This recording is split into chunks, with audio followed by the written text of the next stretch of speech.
everybody, and welcome to Dungeons and Drams, where some of your favorite whiskey tubers get together to play Dungeons and Dragons. Nice to see you guys. I know it's been a couple of weeks. Let's kind of go around the table. I know a few of us have the same drink, so let's start with the one person I know isn't drinking Old Granddad. Ed, what are you up to tonight? Yeah, sorry, I didn't have any Old Granddad in easy That's okay. reach. That's not a real crime. It's okay. I've got Tripping Animals Brewing. This is their green canvas psychonaut juice. Okay. So it's orange. It's orange. It's orange. Okay. And it's got stuff in it that is legal within the state I currently reside. Very nice. Is it also alcoholic or no? No, it's not. Okay, gotcha. I was like, damn, that's a combo right there. Yeah, I don't know if that's legal. Yeah, that's like Four Loko style.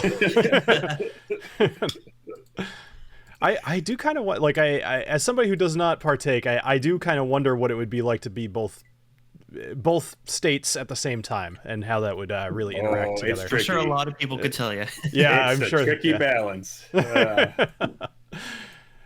So Jason, I know you drinking tea tonight, or are you going hot toddy route? I had a hot toddy going with some rum, but I do have these beautiful rums that we selected for the Master Journey Club. These are from Rolling Fork, and they are cask strength. These are sourced from Foursquare. Okay, and this is a 9-year cask strength rum that is finished in an Elijah Craig barrel proof cask. Wow. And then this one is a 10-year cask strength Rolling Fork rum that was aged for over a year in a Woodford double oak cask. Okay. Interesting. That Woodford double oak one might be. I was going to say that sounds more interesting to me. They both sound good, but that one sounds more interesting to me for sure. The Woodford double oak one is ridiculously good. I bet. We're releasing those, I think, next week. So just getting my tasting notes in. Nice. Yeah. That's the bougiest hot toddy ever. I know. Yes. Holy shit. It was bougie and it was glorious. Yeah, it sounds amazing. Are you not feeling well, Jason? Is that why we're Yeah, I've been battling some kind of sinus infection all weekend, so oh no, I'm sorry to hear that. That's why I haven't really been able to record anything. I've just been, I sound like Kermit the Frog, and it's terrible. So now, for what it's worth, you don't sound that bad, at least in the short term. Well, that's good. I probably sounded worse a couple of days ago. At least I'm sounding. Yeah. I just have like that deep Barry, like in the morning. I should like record some like 900 number voice overs or something like that. I was about to say you got kind of that just woke up like, hey everybody, like how's it going? Yeah. This is excuse me, my dear, when I take off your brassiere. That's his name? That's his... That took a left turn. Yeah. Hard left right there. So. That's okay. So, all right, cool. So while we're going, so Jason, grab that link and get into Foundry so we know if you have a issue. I can't drop it. I don't see it in this chat. So it's in Discord and it's in the other. I'll drop it again just for the heck of it. Adriana, what are you drinking? I am drinking some OGD 114. Nice. Because y'all will yell at me if I'm drinking Knob Creek again. I think we all just kind of expect. Yeah, I wouldn't yell at you. And totally fine. No, I already finished my Knob Creek. I had that first. So I mean, hardly what you have though. I'm sure. So. Clifton, what are you drinking? Well, Adriana inspired me. So I didn't have the 114. I also didn't have the bonded. But what I do have is a handle of the Old Granddad, just 80 proofer. So I have my my chalice here. So just for you guys, this might be a mistake depending on risky whiskey or not. But let's get her poured. Going all in. Very nice. Yes. College drinking. Yes. It's good stuff when it's got that plastic ring there. I know. Yes. They have to control you because they know that you don't control yourself. This isn't sweet tea, folks. I like it. I wish it was. So he's got a whole goblet full of Old Granddad for those playing at home. Also, I'm Clifton. Wow, I didn't even introduce myself. I'm just like, I'm the group drunk. I'm just kidding. Dude, you're among good company. My channel is Bourbon Bites. I play Knobolas, a half-elf warlock, and he's gonna probably get into some trouble tonight. So that's what this is for, to help me That's through every night. I Hopefully think all he of you always guys. does, yeah. Alessio is ready to Oh, go. Oh, that is very cool. Let's I go. do love that. So cute. You know, every time you do that, I try to click on the just you picture, but it takes me too long. I am going to be joining both of you guys because, you know, solidarity. I've got both the Yes. regular old granddad and the 114, so yay. Do you have a chalice? I have a small mini chalice that is not Fill it a up. chalice at all. What's it called? A Russo pour or whatever? Whatever the When you blend them, it becomes the really old granddad. Yes. Great granddad. Great granddad, yeah. I like that. I also Cool. do want to give a shout out to our patrons tonight: Mike, Steve, Tony Two Toes, EJ, James Taylor, David, Martin, and Paul. Paul is our most recent patron, so thank you to all of our patrons. And you guys can check out patreon.com/Dungeons and Drams to support the channel and get access to some behind-the-scenes content that Bill won't let us see because we're players. Awesome. Well, thank you for that, Clifton. And thank you, everybody who shows up to the lives and those of you that watch in the future. So, without further ado, why don't we get going? So I'll give you guys a little recap because it's been a couple of weeks.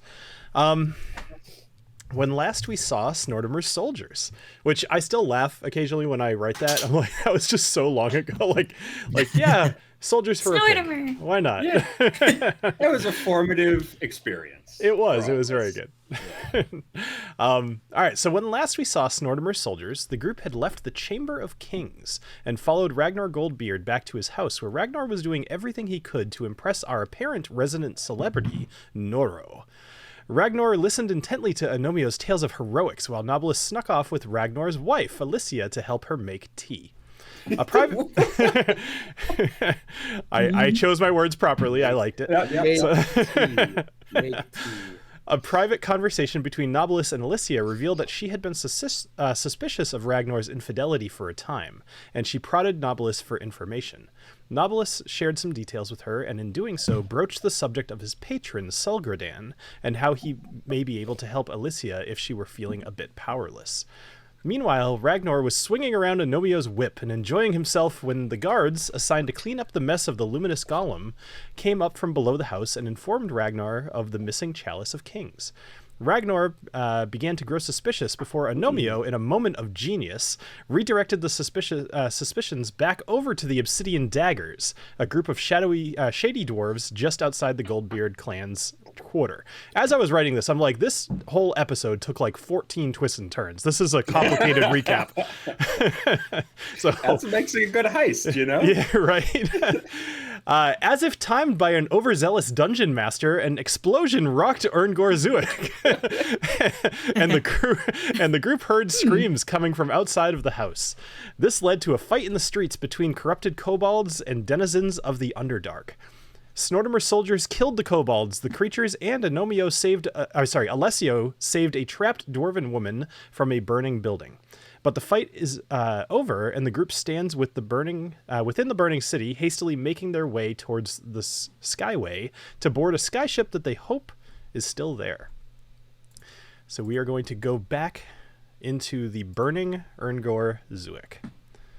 So, traveling through the Platinum Weave, you see dwarven mages summoning water to put out the fires, but it's only managing to stem the tide. The homes and businesses are burning, and there's little that can be done. You push through the smoke, coughing and choking, and occasionally patting out embers that land on your clothing, threatening to burn it.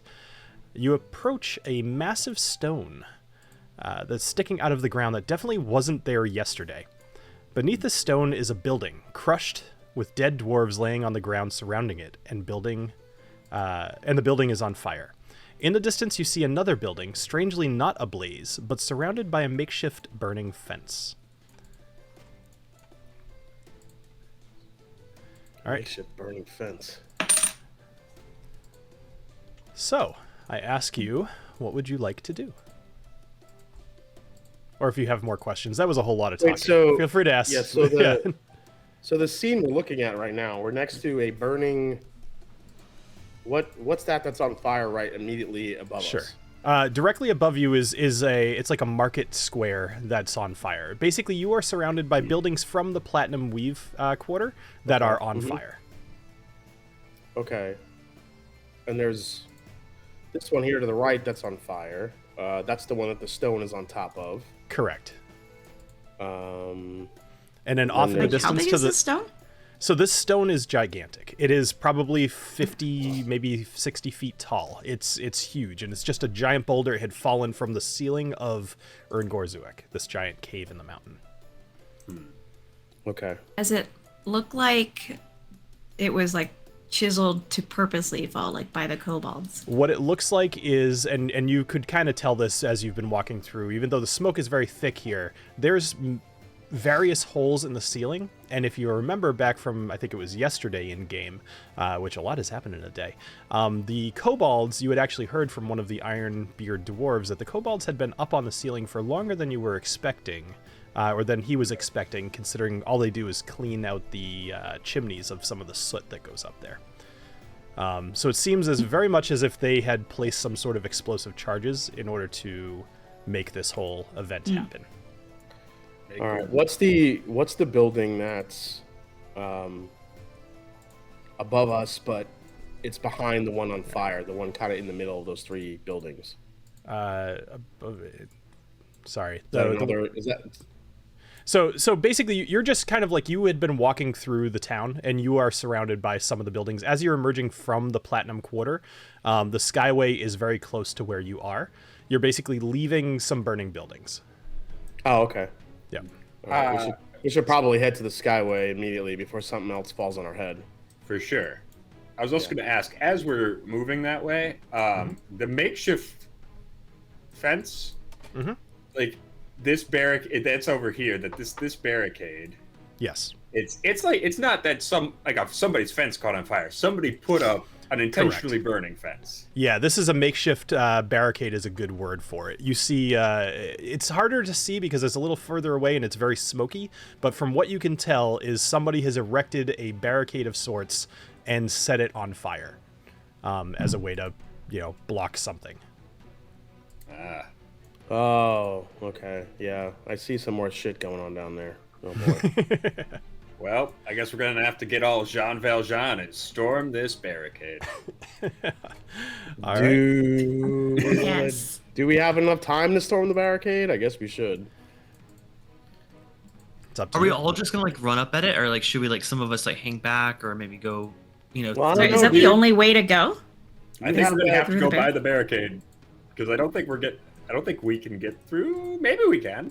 Well, I think isn't it the Skyway right above it there, or is that just another out? Yeah. So you guys had walked around from where you could tell. Now, keep in mind, I can't portray this well on the VTT, but what I'm trying to get across here is that this whole cavern is totally full of smoke. You can see, but mostly what you can see is where there are blazes. So you know that the Skyway is close to you. And in reality, it's basically on the other side of that giant boulder. But at the moment, from where you are, you can't see it, per se. Got it. I thought it would be a little too confusing visually to just block out a whole bunch of stuff. No, that makes sense. So are you guys thinking what I'm thinking? Maybe they're protecting some good shit in that barricade? Oh, probably, yeah. Okay. I don't know. You guys feel like fighting right now? we just fought and You have to ask?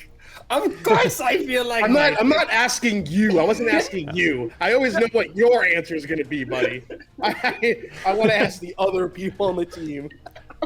So TaLin's been to the Platinum Weave before. Would she maybe know the area well enough to know if there's another route avoiding the barricade? I'm confused why we're stuck on going to the barricade.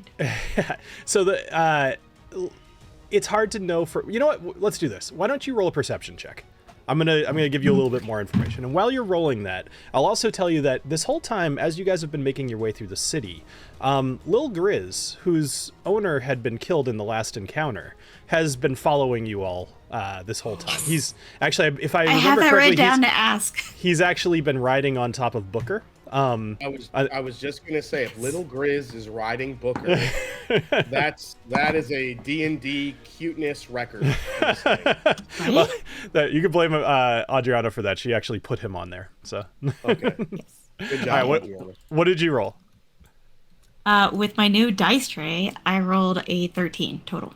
A 13. 12 +1. Okay, so with a 13, so what you can tell, you could see some forms in front of this barricade, but beyond that, all you can really tell is that the barricade's on fire. There's not a whole lot more that you could see. But to your question from before, all of you have actually walked through this area before. When you originally left the inn that you were staying at last night, you walked to the north and kind of explored the city a bit. So you had seen the Skyway, and that's why you're at all familiar with this area. But visually, you can't see a whole lot. Gotcha. Okie doke. Cool. All right, so tell me what you guys are doing, and then I'll unpause since some people like to move a lot. Yeah, I noticed he kept pausing. Ready to go. Honestly, I was getting on top of Agnomeio because I accidentally came on or Keep going. Never Keep mind. going. You're doing good. I accidentally dragged myself on top of him. You did what with who? Don't worry I'm about definitely going to clip that. How is little G's health? Lil G- Actually, how's everybody's health going into this? So I'll just tell you about Lil G, and the rest of you can answer however you'd like. But Lil G's hurt. Lil G he's wearing like little tiny armor more to get him used to the weight of wearing armor, but it doesn't protect him very well. He's injured, he's bleeding, but he is keeping up with you. All right, we may have to keep Booker and Lil Grizz out of this fight. So Yeah. TaLin, if we decide to go after Booker's the so much barricade- stronger than I am. I mean, That's kind What if we hide little kind of the G point. behind like oh, a rock? I don't want to let Lil Grizz out of my sight. Not in a fire. Yeah. Can we piggyback Lil Grizz on one of our backs just so he stays with us and not get hurt? For sure. Yeah, I mean he's on Booker's back right now. He Yeah, can I stay mean- there for now and then.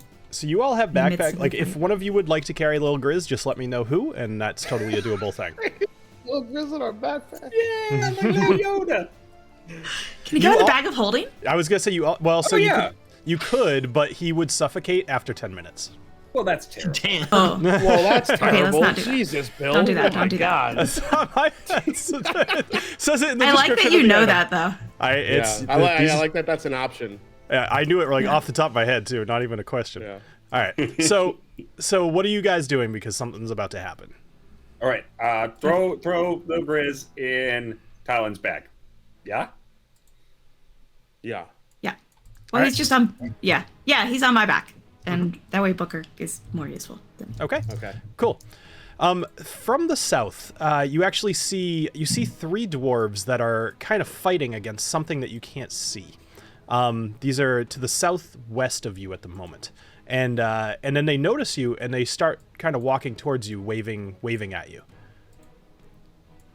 Oh, hello, friends. Is it like a happy hello or is it like They I seem to be think happy to that's- see you. Yes. I think Oh, that's a help. I think that's a help me hello. Like, dude, come. We're No, they Fighting- seem friendly. I'm going to fighting- go say hi. no. I think they're fighting Sure. a giant wild turkey and they need our help. So so all three of these dwarves, they're kind of sticking together. You see that they're well equipped. Actually, they are wearing leathers or chainmail between the several of them. One of them actually is wearing a robe, and you would recognize him as a member of the Platinum Weave. The other two could be Silverhammer or Iron whatever it was, Ironheart. Sorry, man, hard to remember. This is like months ago. And they appear as if they've been in battle. They're walking over to you and they're waving. Can we do insight? What are you trying to say? They seem shady. If yeah, go ahead. Sure. Do they seem shady or not? Roll for insight. Okay. Well, you see, they have Oh, red wow. borders, so Yeah. you just. Right. Oh, not 20. Don't read too I much into swear. that. Man, that's a Yeah. lot of insight. I pick various colors for the borders depending on where people are from. And that's too, plus so. 5, so 25. wow?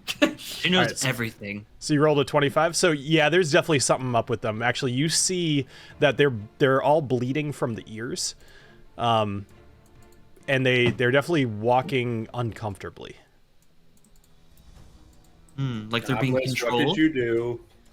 Wait, what did I Are they do? riding horses? They're walking uncomfortably, man. Hey, not the ears, bro. Like, that's one orifice I don't. Sorry, I'm sorry. All right. Anyways, but no, I would probably assume like maybe they're being controlled. Like that's not how dwarves typically walk. Yeah, remember those weird rats with the mind control crap? Maybe that's what they're under.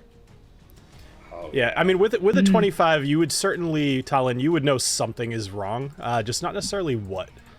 However... Okay, I tell the others that. These guys seem wrong, not on our side.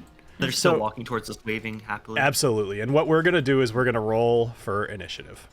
Oh, great. Okay. Boy. Okay, hold on. Oh, no, initiative.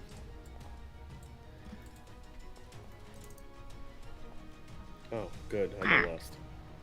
All right, and again, I always put Booker.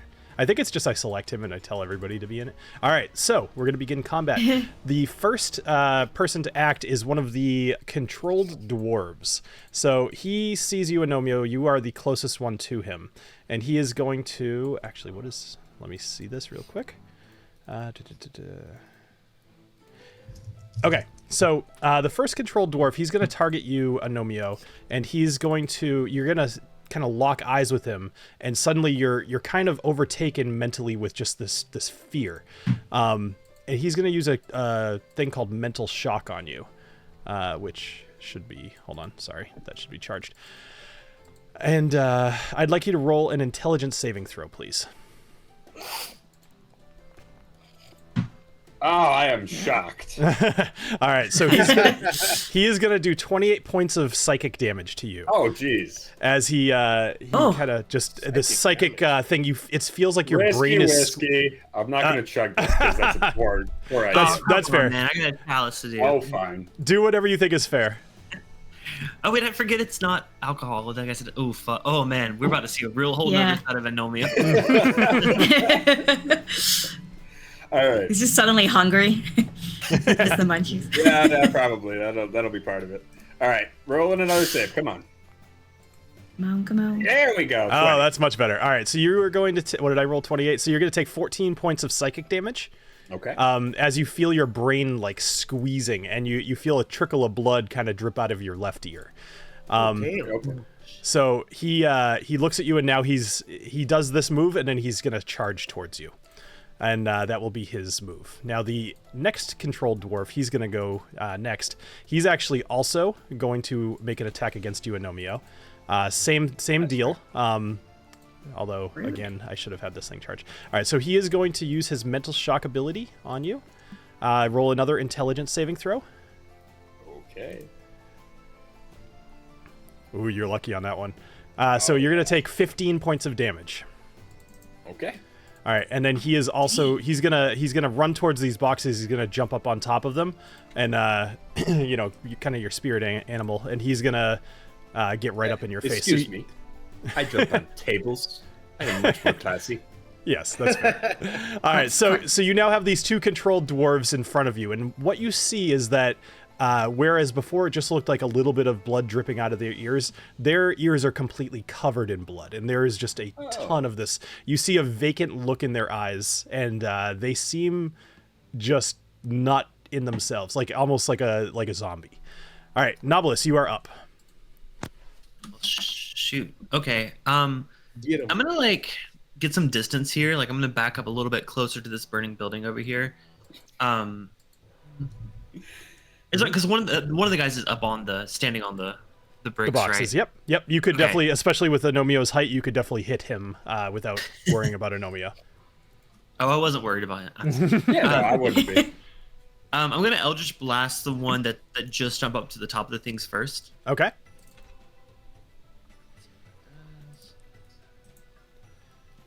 Eldritch Blast. So it did something weird. Okay, I'll just try this. That was weird. Okay.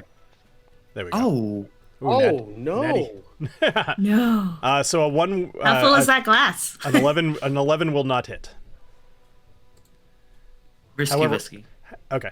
Oh, wait. However, what? No, I was gonna say. However, even with your natural 1, I mean, it would have missed no matter what. But you only just barely missed him. Actually, you managed to scorch the box right below his feet. Did he seriously just down that old granddad? Oh my god. Oh boy. Oh, good man, Clifton. All right. Oh this my is, god. that's Clifton- gonna get really interesting. Guys. Clifton, Yeah, you should get you have two you have risky advantage whiskeys, on this next attack, Clifton. I'm No, I can't do that. I can't do that because I'm fucking with y'all. Ah!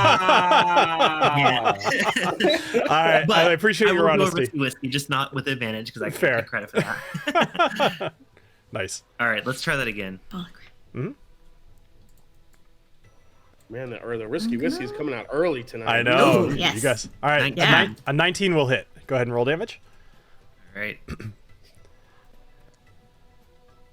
All right, so a 9. All right, Nine. so as he jumps atop the box, you blast him right in the chest with an Eldritch Blast.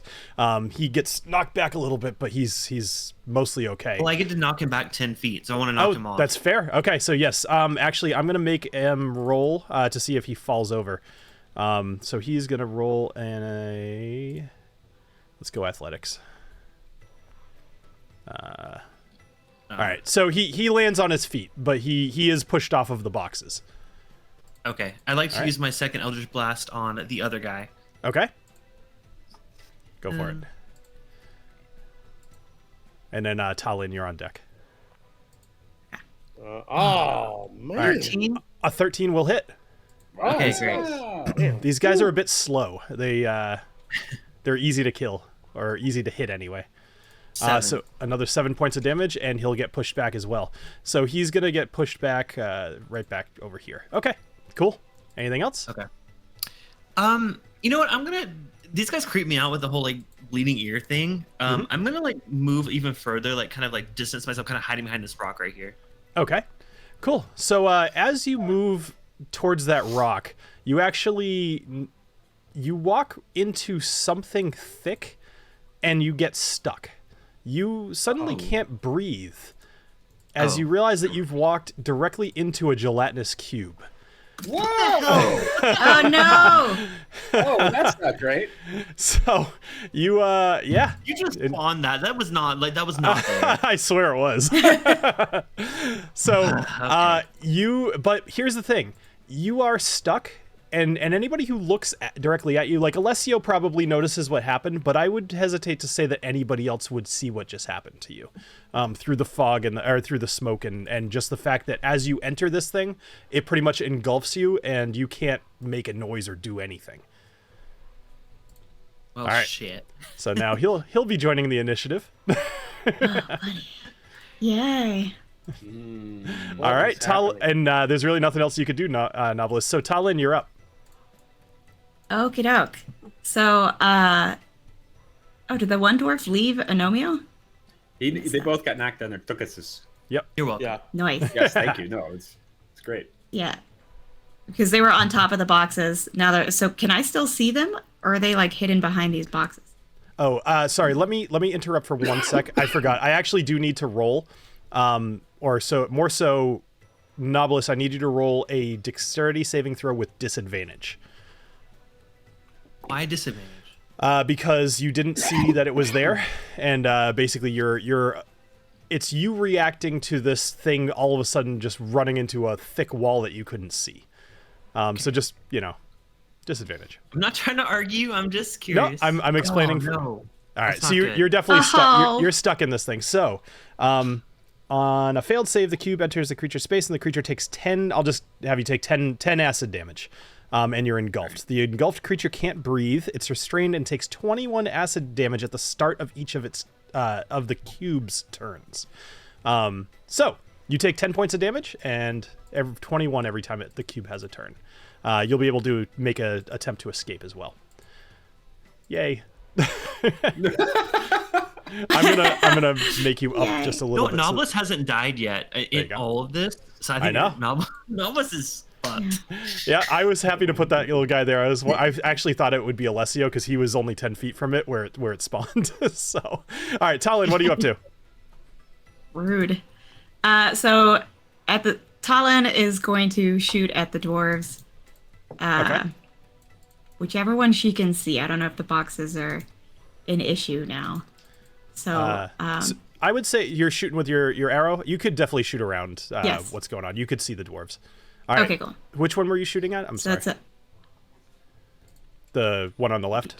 Or it was actually going to be this middle one because it had Okay. been the one that was like attacking Agnomeio. Sure. Yeah. All right. Go ahead and that'll definitely hit. Go ahead and roll damage. That'll definitely hit. Sweet. Boop. And then at the same time, Booker is going to be running down there. He's not enjoying that. So that's 7 damage. All right. Ooh. So that's the guy that you're attacking. So 7 damage to him. Cool. And Booker's going to run down there, you said? And Booker, who's wearing his bracers, Mm-hmm. is going to run. Oh, I'm still on measure. There we go. Is Booker still He's going to run down holding there Little and Grizz, attack or- this. So I'm No, not Little Grizz is on my back. That's right. Okay. So I'll just I think you moved him a little far. Yeah. Cool. All right. So what's Booker doing? He is attacking, but he also has his bracers, so that'll do extra damage if he does. If he does hit 15. 15 will just barely hit. Yes. Okay. Yeah. All right. So go ahead and do damage. You gotta kill him before he gets a fun chance to do stuff. I'm sad about that. Hopefully. All right. So 9 damage with that, and then you also you would hit the little icon next to his bracers. Yeah. It never actually works though. Maybe not. Okay. So it is supposed to be 2d6. All right. Go ahead and roll that, and just let me know what it is. Oop. That works too. Okay. All right, 9 extra 9. damage. All right, so he survives, but Booker is swiping at him real good, and he's still alive. Yeah. All right. Anything else? I think that is all I can do. Cool. All right, Alessio, you are up, and Agnomeio, you're on deck. All right, so I look behind me and I see Knobolas getting eaten up by this cube of Jello. So I want to help him, or do I go after the crazy people? Wow. Okay. You know what? You do you. I don't even know what my options are. What would I even have to do to help him out of the Jello cube? I don't even know what that looks like. I don't know that you would know. Tell you what, make a nature check for me. Let's see what Alessio may or may not know about gelatinous cubes.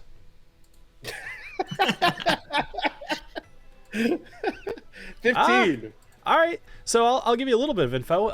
In general, they hunt by being completely invisible. They don't move so that people or creatures do run directly into them.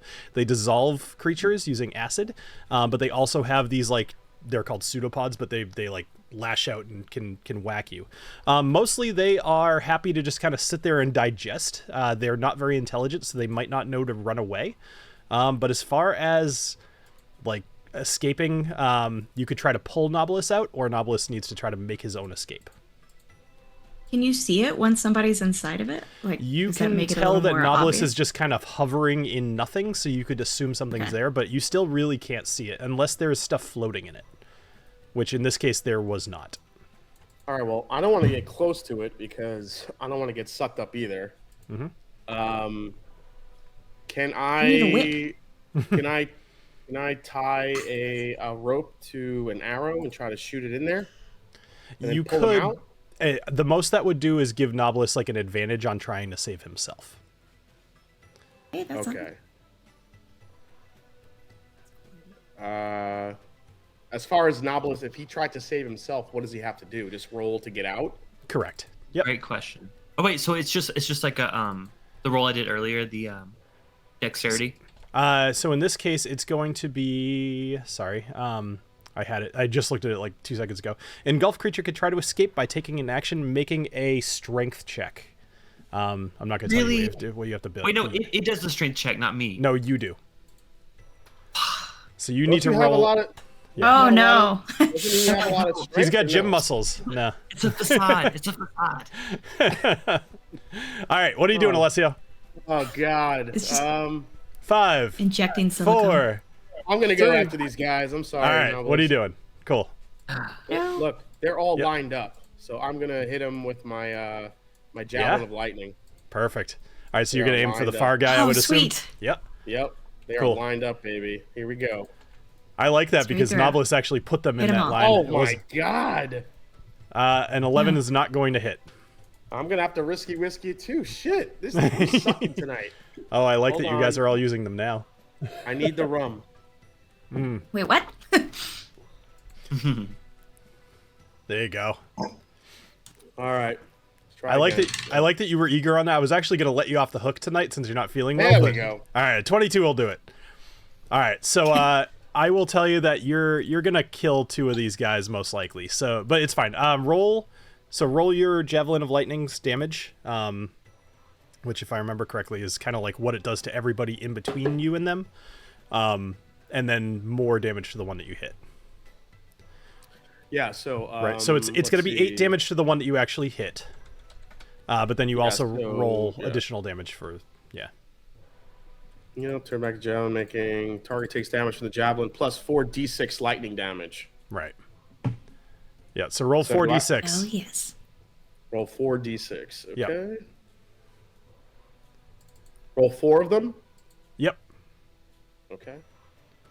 Oh, they have to roll dexterity saves. Yeah. Excluding, but that's fine. Go ahead and roll your damage anyway. 15. All right, 15. So I can tell you the guy actually. Okay, I'm just gonna have one of them roll dexterity because the other 2 are gonna die. Yes. So he's gonna be all right. So he's gonna succeed. So he's gonna take 8 points of damage.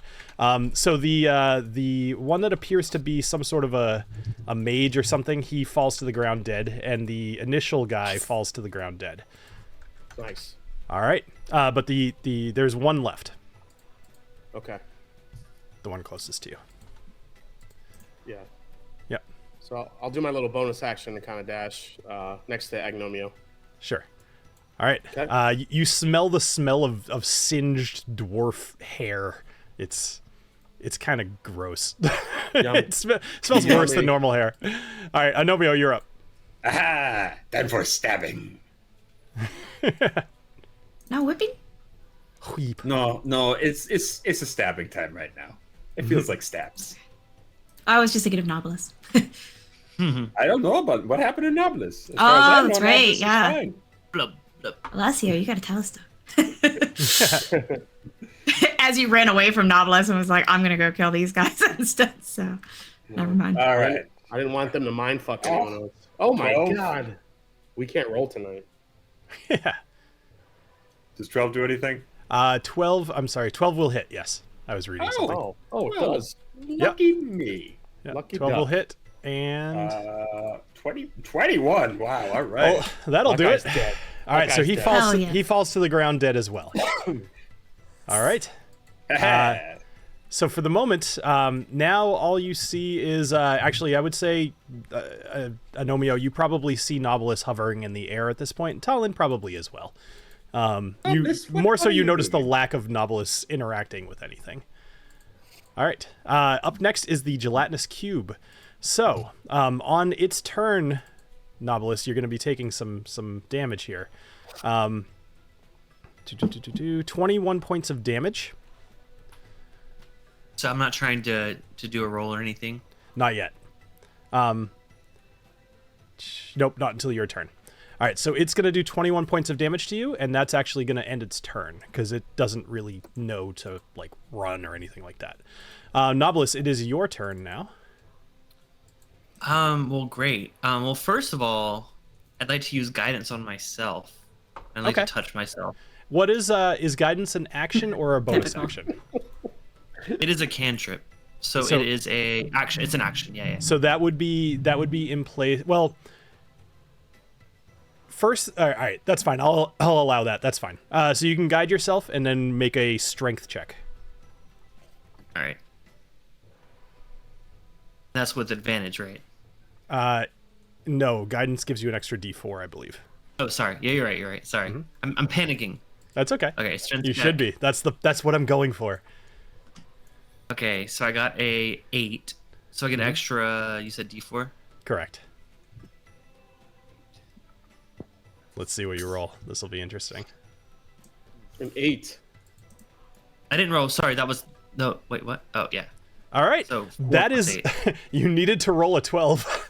So Okay. Wow. you're 8 Yes! plus a 4. That's why I said it'd be interesting. So you had 25% chance. So you find yourself ejected from this thing as you much like that scene from Ace Ventura, the second one where he comes out of the rhinoceros. That is basically what it looks like of you coming out of this gelatinous cube. You fall on the ground and you're just kind of like shaking and you're just really gross and slimy. All right, and that will actually be, you could use half of your movement to stand up if you'd like. Yeah, I want to stand up. Yeah, okay, sure. So, and then you'll have half your movement left, but it will make an opportunity attack if you do leave it space. Oh, fuck off. Sorry.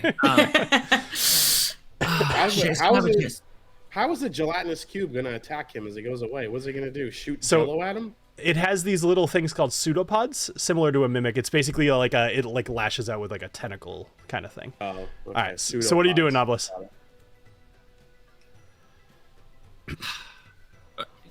Remind me, if it's trying to attack when I'm not inside of it, what can it actually do? It basically can whack you with a pseudopod. You don't really know this. I'm kind of giving you more than I probably should. It can hit you with something. Okay. Dude, it can't like suck me back into it though, can it? You don't know. Maybe. Yeah, I'm gonna move away. Okay. I'll take the damage. All right. So it's gonna make use half my movement. It's gonna yes. So it's gonna make an attack against you with a pseudopod, which is not going to hit. Okay. Maybe you're a little too low, quivering on the ground as you crawl away very courageously. All right, and the gelatinous cube remains. Okay, so up next is TaLin. But however, before TaLin makes a move, you start to hear this weird buzzing. It's like bzzz. That's all you hear. Oh God! I don't like that. Nor should you. Can we tell where the buzzing's coming from? Like, is it all around or like I would say from a certain direction? A giant freaking bee now coming after us. Something crazy. I would say that it feels like it's all around you. Oh, ew, I don't like that at all. That's not good. Yeah. I feel like one giant bee is better than a lot of bees. I'd rather not deal with a lot of bees. Yeah, I'm one horse-sized duck or what is it? 10 duck-sized horses. Yeah, So. yeah, exactly. Yeah. Okay. Well, TaLin doesn't know what's going on with the buzzing, but she saw this like Knobolas fall out of whatever and looking rough. So she goes forward about 10 feet, which puts her within 30 feet of where Knobolas had been, so that she can use her flame, which is a cantrip. Sure. Boop. I would also say you guys cannot see the gelatinous cube, but you can target where it was. As soon as Knobolas left it, it's like you really couldn't even see where it was. It's picture just an invisible cube that's holding things suspended in the air. I honestly don't even think we should mess with the gelatinous cube. Just let it be. I mean, but like we don't know if it can move or not. That's my fear. Yeah. Well, that's how many times are you gonna roll this? So I get 2 attacks. So one failed, but the second one was a 19. Sure. All right, go ahead and roll damage with your produce flame. Which I did, which is I rolled 7 damage. Okay. All right, so you do a little bit of damage to this gelatinous cube. You see your flame basically hits this. It's like an invisible wall, but you see waves like a puddle almost, and then it dissipates. But it gives us an idea now of like where it is and kind of how big it is, right? It's definitely still where you saw it. Yep. All right. Anything else? And TaLin's gonna move over to, because she only used 10 feet of her movement, so she can move over to like this building with Lil G.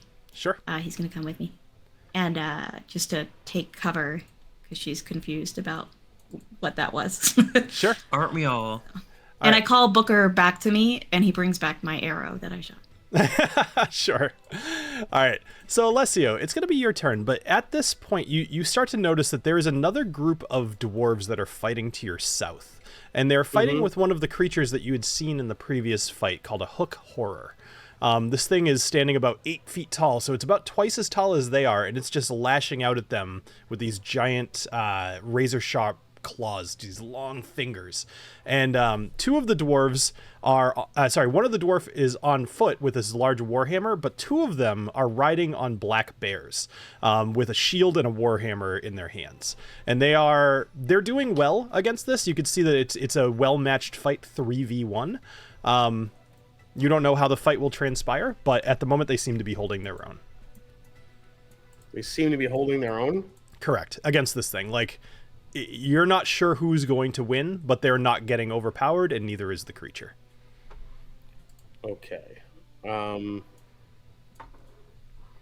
Let's see here. If I do... Oh yeah, look at that thing. Gee. Oh yeah, that's the thing that looks like the thing from Return of the Jedi. I remember that guy. That's right. Yeah. I actually meant to show this. He's in my book. Oops. He is. Sorry, I'm showing the audience. Book horror. If I do, man, that's not gonna get me there. He's far. I mean, if they're holding their own, I'm not gonna try to. Because the could I dash and do sneak attack? Not So sneak attack. I would say Misty step.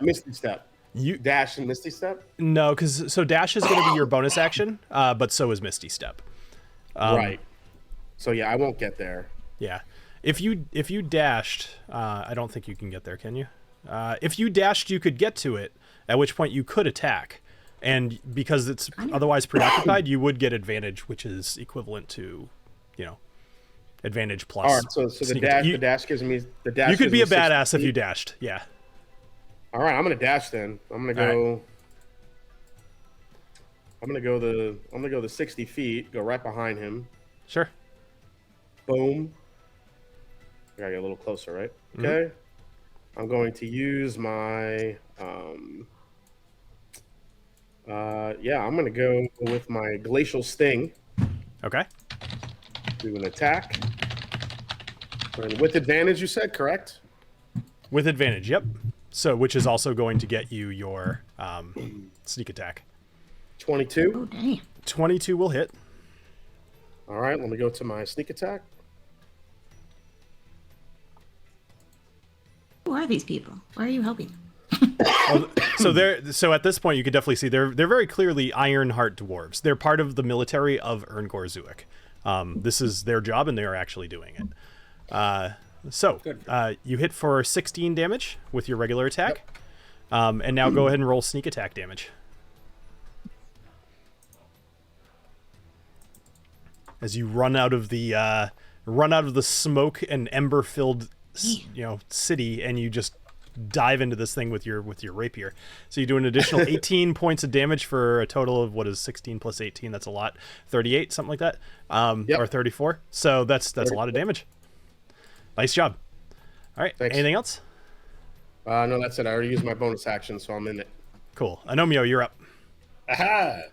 Like I'm running after Alessio, like, wait for me, brother Alessio! So I'm going to dash. And then I want to use my action surge to stab this thing. Okay. So hold on. Oh, okay, cool. Got it. Yep. Yeah, Go for it. I think that works, right? Yes. Yeah. Okay. Cool. So I'm going to do this the action surge and then stab it times.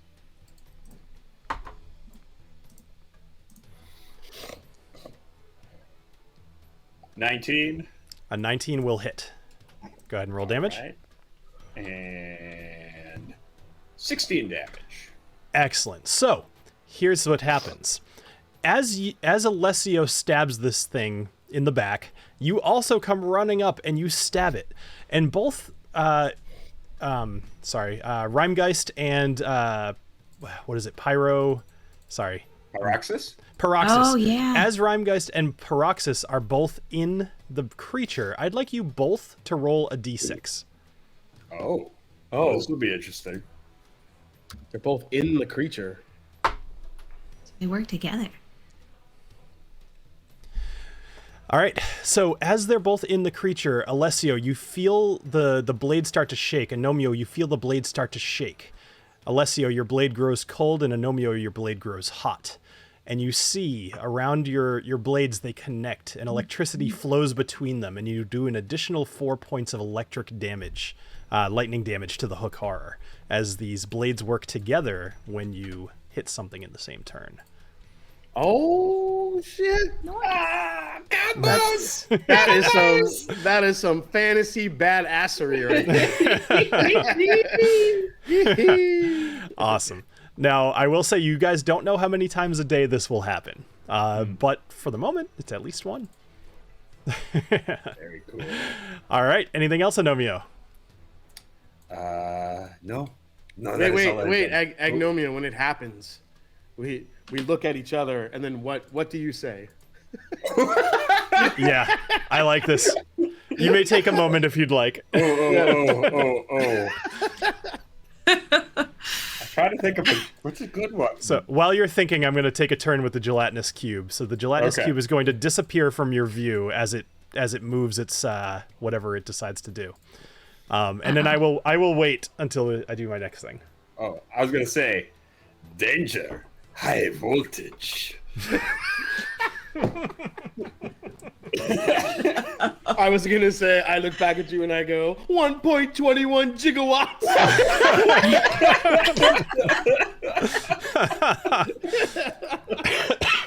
Beautiful. I love it. I was All right. gonna say Knobolas is like incredibly jealous of this, but I feel like he's gonna notice the gelatinous cube disappearing, right? No, so you wouldn't actually even see, like, as soon as you left it, you don't see it anymore. Now all you know is it's not near you, or that you are not inside of it anymore. That's it. You're still catching your breath. So I'm just gonna continue to watch this jealous fest of these two adventurers. So what you do see, Knobolas, however, is a large mosquito-like creature. Oh boy. Zipping down towards you. It didn't quite make it to you, but it was perched atop the large rock, and it is zipping towards you, and it's like, bzzz, but didn't make it to you. All right, up next, one of these corrupted kobolds that you had seen in the other area that's been surrounding this battlement here. It is now seeing you guys attacking this hook horror, and it's going to come get involved. So it's going to head 30 feet towards you, which is going to be all it can do. All right, up next, TaLin. You kind of see the same thing heading towards you from behind. Or maybe you don't. I'm not sure. But you hear a buzzing coming up behind you. As you see another one of these. And you recognize this from your book. This is called a sturge. And a gigantic mosquito really is a very good description of what this looks like. All right, up next is another one. Now, this one is going to make it to you, TaLin. This sturge perched on a house right in front of you is actually going to attach itself to you. Oh god, no, it's not. Not with a 7. You're correct. It's going to attempt. It's going to attempt to attach itself to you, but it's going to miss. As you hear, Helen doesn't even notice. She's just flipping the pages of her book. Well, you've traveled through the jungle quite a bit, and mosquitoes are something you're very well aware of. So you hear it, but maybe it doesn't affect you quite as much. All right. Up next is the tentacle-armed kobold, which is also going to make its way towards the rapier brothers over here. All right. Okay. What you see, TaLin, unfortunately all by yourself over here, you see the head of one of these dead dwarves. You see something start to dig its way out of the top of its scalp. And you see freaking intellect devour. A little brain with legs starting to crawl out. And it's going to head towards Booker, being the closest the closest thing next to it. And it's going to make a multi-attack with its claws against Booker. So the first attack is going to miss for sure. The second attack... Let's see. Second attack is a 19 to hit, which does 6 points of damage to Booker, which I'll just ask you to take care of. Okay, yeah. And that will be all it does at the moment. This thing kind of leaps out of the head, and it moves very quickly. It just dashes towards Booker and starts swiping at it with its claws. All right. And then, just for fun, you see the next dwarf. Same thing happens. The top of its skull opens up, and an intellect devourer comes out. It looks around for a minute, and it heads towards you, Knobolas. It's not going to be able to make it towards you, But at the moment, a large boulder is between you and it. So if you want to hit it, you'll have to move. What is this that's running towards me? I'm sorry. I was focused on the mosquito. That's okay. It's called an intellect devourer. You had seen them in the previous encounter. Oh, the things that I blasted before I even got a chance to. Yep, they're little brains with legs. All right, Knobolas, you are coming back for me. I know you would not be satisfied based on the last game. You're like, you know what? I killed them all before you got a chance to do anything with them. So I knew this was coming. All right. So what are you doing, Knobolas? Oh, it's my turn. Oh, you are currently kind of all by yourself. You have a gigantic mosquito coming towards your back. You have a brain with legs coming towards your front, and a gelatinous cube wandering around somewhere that you can't see. What was that? Okay. Anyway, sorry, got distracted. You know what? I'd like to peek out from behind this. I think the brain with the legs is a little bit more scary. So I'm gonna like back up a little bit if I can figure out how. So you'll need to either, I was gonna say you'll need to go down or something in order to get to it. Yep. Here, I'm gonna Eldritch Blast the brain with legs. Okay. So you pull your shirt open and you blast it with your nipples. Of course. A 17 to hit will definitely hit. Damage. Nice. Okay. For 13 points of damage. That's a hefty hit, plus it'll push it back 10 feet. All right. Okay. So you blast this intellect devourer. It goes flying back, kind of tumbling over itself. It's like a brain, so it's rolling like a ball. But it puts its legs out and it stops itself from going about 10 feet later. All right. What's next? I'll use my second Eldritch Blast for the mosquito bug thing that's coming towards me. Sure. I think I can see it from here, right? You definitely can. Yep. Okay. Let's go ahead and attack it. 17. Jeez, man. All right, yeah, 17 will do it. You rolled a 7. All 11 damage. You blast this thing out of the sky like, you singe its wings off and it falls to the ground and splats against a rock. Yeah. As all mosquitoes should. Yeah. I'm going to be very careful with my movement. I'm going to move south. Sure. Just a few... You move, no, please don't say that. No, it's okay. It's okay. As you move, as you blasted this thing out of the sky and you see it bounce off the rock, you actually see it, only because you kind of nailed this, it bounces and it just hovers in the air. You managed to land it inside of the gelatinous cube. And at least for the moment, you can see, I'm going to leave it on the battlefield because you can see the sturge floating inside of the gelatinous cube. So I'm actually going to give you that little advantage of you knowing where the gelatinous cube is. And this will be for everybody. Yep. Wonderful. I'm going to stay right here. Then I'm in my turn. Cool. All right, TaLin, you're up. Okay, so Booker is going to maul PSA. this thing that's What is bugging that? him. I have PSA! no idea. I don't know what that is. The hell was Just so that? you know. I don't know. Wait, that wasn't on who that was. Is it none of us? Does a 23 hit? Oh, no, it's a dragon. I'm sorry, what are you targeting? The intellectual devourer Sure, the intellect devourer. Yep. underneath me. All right, so this is with Booker. So he does hit Yes. with a 23 for 4 points of damage. And I believe he can use his Bracers of the Winter Wolf. Bracers? Yep. Sweet. He does that, and that's an extra 4 points of damage.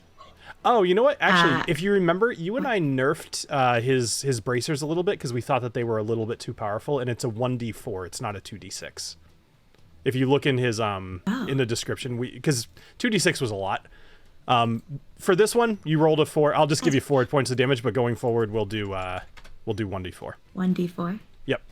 Okay. Oh, yeah. Oh, I still have it. It was my originally notes 2d6. wrong. Okay, sorry. It totally was. Yep. Gotcha. All right. Okay. Yeah, everybody's And so in the chat. he They're is saying public attacked- service announcement: don't kill the pets. So I've seen a lot of Exactly. chatter. I've seen a lot of chatter going by telling me not to kill Booker. I will kill Booker if I damn well please. Wow. Oh, he's trying to make friends He here. will. Which, He by will the kill way, Booker. I do not damn well please. I hope I never kill Booker, but it will happen if it happens. All right, go ahead, TaLin. Anything else? And then at least he's got like some protections I can pull out if need be. Cool. But so this mosquito thing is attacking me. Mm-hmm. So with that, I'm actually going to use my what's it called? Machete? Bracer of flying daggers. So it is right next to you, which And it would shoots mean up to anything ranged would have disadvantage. Oh, is that count as range? Yeah. Okay. Okay. Well, machete then. Okay. Go for it. I love a good machete. Oop. All right. Does That'll hit. a 26 hit? Yeah. I love that because then it's going to be like 2 points of damage. Oh, yeah. damn. 4 points of damage. So you managed to kill it. These things only have 2 hit points. Yes. Nice. So you slice a mosquito in half in the air, which is quite an impressive thing to do with a machete. Very good. All right. Anything else? No, there's really nowhere we can move that would be useful. All right. So, nope, that is it for us. So, Alessio, you are standing behind this hook horror at the moment. You have 2 of these corrupted kobolds bearing down on you. And these dwarves are kind of fighting against the hook horror. So what would you like to do? I'm going to turn my attention to the mushroom heads. Okay. Because Agnomeio's here and the other guys are kind of holding their own. And I feel Sure. like we got a nice shot at them earlier. So, what can I do here? I can't use my Javelin of Lightning again. Or can I? Nope. No, I don't think cannot. so. One of these days, I really need to take time to look at that because I believe it's like a once a day thing, but I could be wrong. Yeah, the Javelin's property can't be used again until the next dawn, so it's a once a day thing. Okay. Which Well, I'm that's fairly certain that you've used it already today, but I don't care about the we'll let that slide, whatever. Cause, No, I definitely used it already. Yeah. yeah, that's it. Well, you used it in the last turn or a couple Yeah, I turns used it ago. I used it against the Yeah. controlled dwarves. All right, I'm gonna go with my glacial sting here. Cool. I'll target. Let's see here. I'll just target whatever one is closest to me here. Let me kind of get up to this one. Sure. Attack. Oh God, are you serious? You've already Natural. whiskeyed, right? Yeah, I already risky it. So I'm did. screwed. All right, Oh, so no. that will not hit against the Razor Claw. Nope. All right, well, I mean, There's only so much you can do. Although, do you get 2 Yeah. attacks? I can either dash, disengage, or hide based on my cunning action, which is a bonus action. I always forget if you personally as a or whatever. It's fine. All right. Anything else? No, I'll just stay right here and I'll use my uncanny dodge if they try to hit me. Okay. Yeah. Agnomeio, you're up. Well, let's see here. I mean, who am I kidding? I'm just going to slash at his legs. Haha. Ah, my daring plan is to stab you in your exposed areas. All right. So you stab at the hook horror with a 27. That'll hit And 15 damage. for 15 points of damage. This hook horror is looking real rough at the moment. Well, then let's do it again. 15. A 15 will hit just barely. Oh, wow. Okay. You aggressive little dwarf. damage. I mean, little gnome. Oh, he's So dead. that will be enough. And the hook horror. Tell me how you kill it. It's big enough. I want to think it'd be do. fun. I want to do it like Shoryuken as I come up with the flaming sword. You know, something like a tail, like Awesome. woo, like the move. Yeah. Perfect. All right, the hook horror looks very confused, and the 2 bear riders and the other battle hammer dwarf they all cheer you on, and they gather up and they say there's more enemies to the south, and they're all gonna head off to the south and kind of leave this fight. Okay. And everybody looks around and says, I didn't know Agnomeio knows Japanese. That's crazy.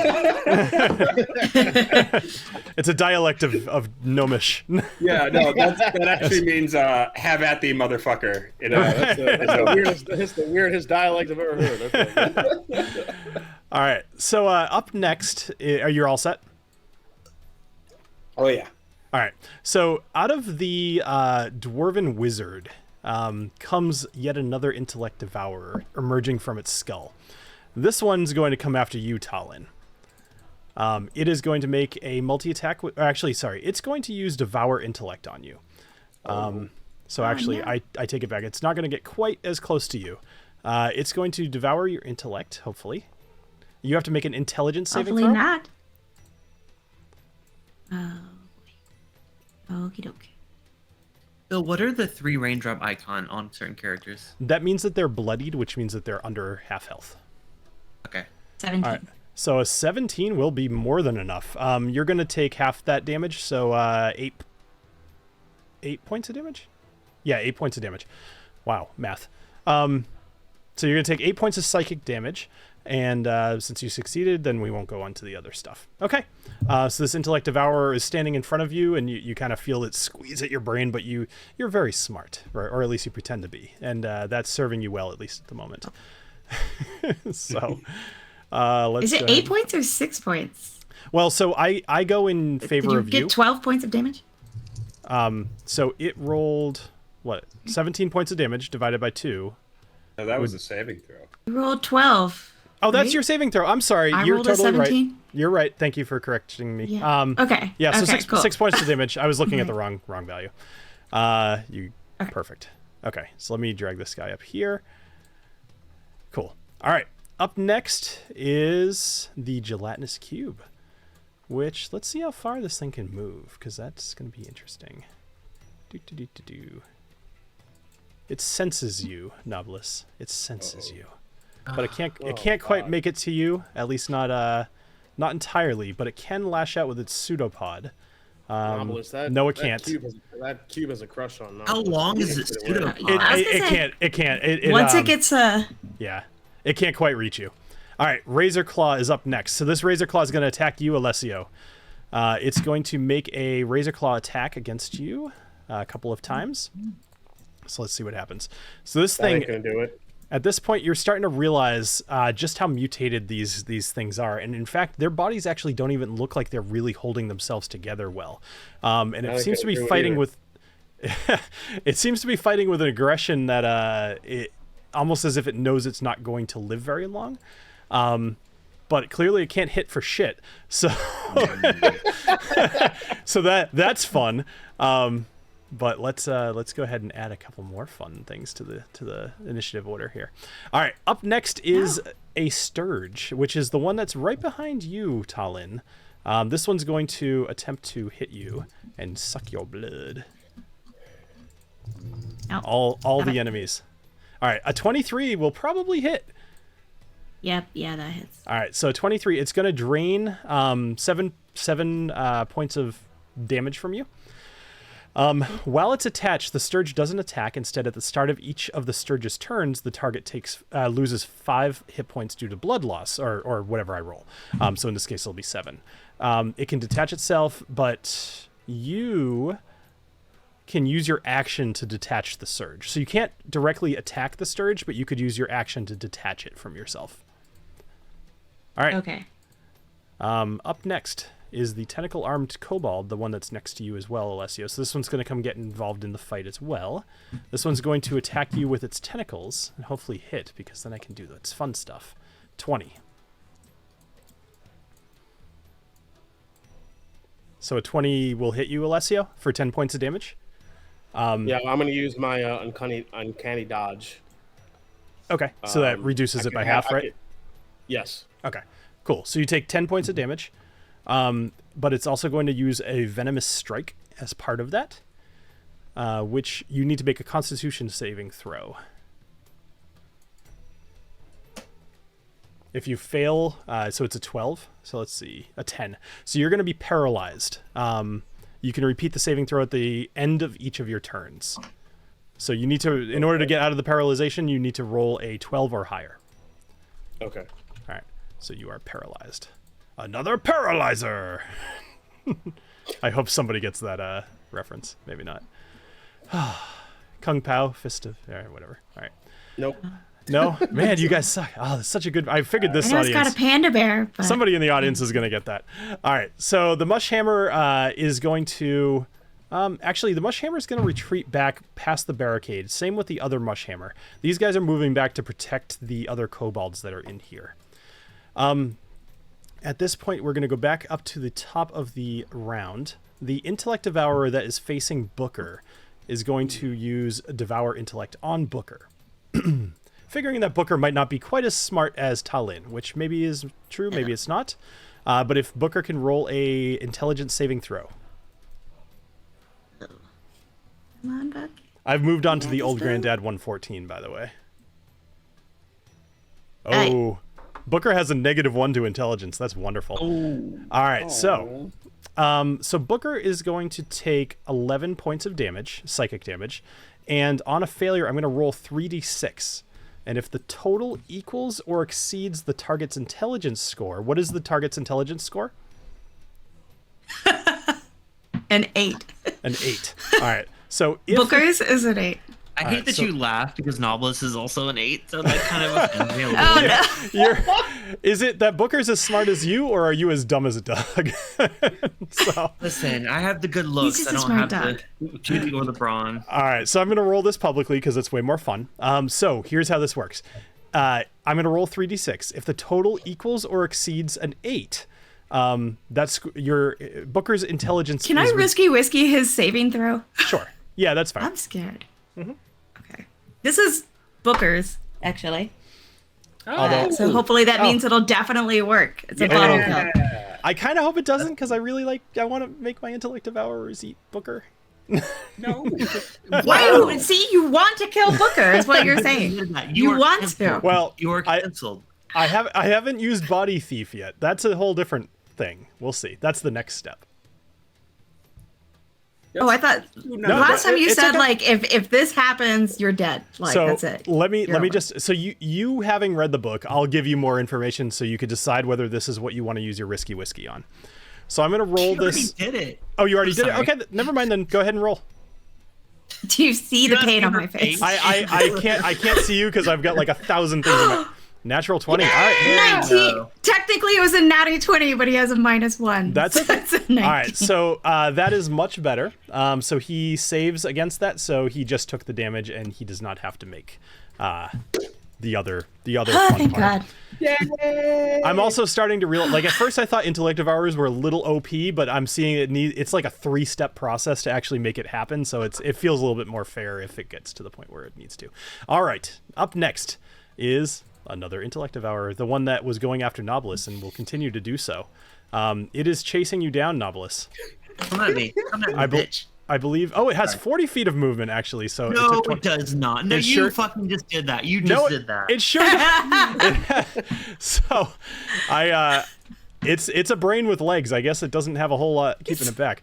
All right, so you're kind of dumb. So this will be fun. It's gonna devour your intellect. Wow. So I'd like you to roll an intelligence go saving throw. hungry. Roll a It is what? a little snack. Roll a Wait, what? the gelatinous cube also? The gelatinous Devour cube is the not intellect? involved. It's gone. No, it's not What am I involved. rolling? Oh, You're rolling an intelligence saving throw. Can I touch myself again? I mean, I can't see what you're doing below the camera, Clifton, but you know. Can I guide it to myself? No, because it's not your turn, Okay, intelligence saving throw. right? It's not a reaction. It's a bonus. No, I would guess. you're Yeah. right. It's Yeah. not. It's Okay. All right. Intelligence saving throw. 13. 13. So you needed to roll over a 12. So you did it. So you're gonna take 9 psychic damage. Okay. But you avoid the much worse situation. Yes, I know. All right. Up next, Knobolas, you're up. Oh, fuck. So this Fuck this little tiny brain with legs just jumped at you and tried to like lick at your face and eat it tried to Oh. get inside of your head. What are you doing? They're like little chihuahuas. It's great.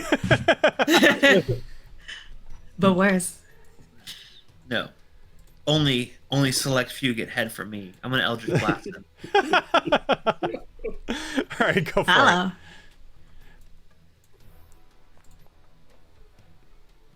Ooh, that was a 20 for so long before it landed on an 8. Right? All right, so 18 will hit for sure. Go ahead and roll damage. 14. 14. That will be enough. So you blast this thing, and it skitters across. All right, it hits the ground, it goes rolling, and it just lays there dead and limp. All right, with my Dark One's blessing, I get 14 temporary hit points from killing it. Sure do.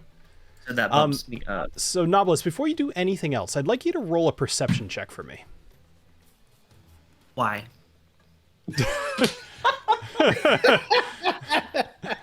So Oh God. Russell has a good episode title. Who's smarter or who is touching themselves? All right, perception check, Knobolas. All right. Ooh, that's 18. a good one. All right, with an 18, so you managed to see through the smoke, and you see up to the northeast. At the entrance to the Skyway, you see 3 people: a short dwarf with a blue beard, an Aarakocra, which is a bird person essentially, and a small gnome. And all 3 of them seem to be working on something. They're yelling to each other, but you can't quite make out what they're saying. Okay. And only you see that at the moment. Okay. All right. Anything else, Knobolas? You have another Eldritch Blast if you want, or whatever. Oh, you're right. Am I seeing this gelatinous cube following me? Because it's still visible in my map. At the moment, you still see it because the Sturge is inside of it, but it's dissolving quickly, and you imagine that it'll probably be gone very shortly. Let me just Eldritch Blast it. I'm curious to see how it reacts to getting hit. Sure. Sturge.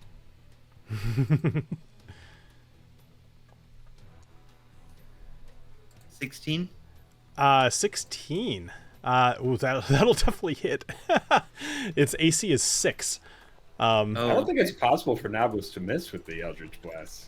It would definitely be hard. Yeah. I spent all of my life training this skill. It's the only skill I have. It's just like blast everything with my nipples. Every day, nipple workouts. You know? All right, so you go All right, ahead and 8 blast damage. this. You definitely hit it, but you don't hit it for a whole lot. You hit it for 8 points of damage. All right. I would like to, I'm curious to explore what I'm hearing. I haven't moved yet, but now that I know where that thing is, I'm gonna keep my distance. I'm gonna go right about here. Okay. And I'd like to go investigate whatever I'm hearing over here. Can I investigate it now, or am I too far still? Not this turn, only because you've already kind of percepted the situation, and you've done kind of your whole turn. All right, TaLin, you're up. Okay. So one action is I'm removing the stupid Sturge. Fucking mosquito. Yeah. And the other is Booker is going to maul. Oh. Do I need to do something for removing the Sturge? You're totally fine. When you said one action, like sometimes I personally confuse like 2 attacks with 2 actions. Action, bonus action, totally fine. I should have assumed better of you. My mistake. All right, your action, you're removing the Sturge, totally fine. Mm-hmm. And then Booker is attacking that thing. Okay, the Devourer. Intellectual Devourer. Yeah. Mm-hmm. So. I like intellectual Devourer. I know. it's like a Devourer that's really thoughtful. Yes. Like, what is intellect? He deep thinks it. Okay. And why do I crave it so? Does a 14 hit? A 14 will hit. Yes. Okay, good. And so that's 10, and then the 1d4. Yep. Wah wah. Ooh, you are the queen of rolling exactly what you need. It had 3 hit points left. All right, so.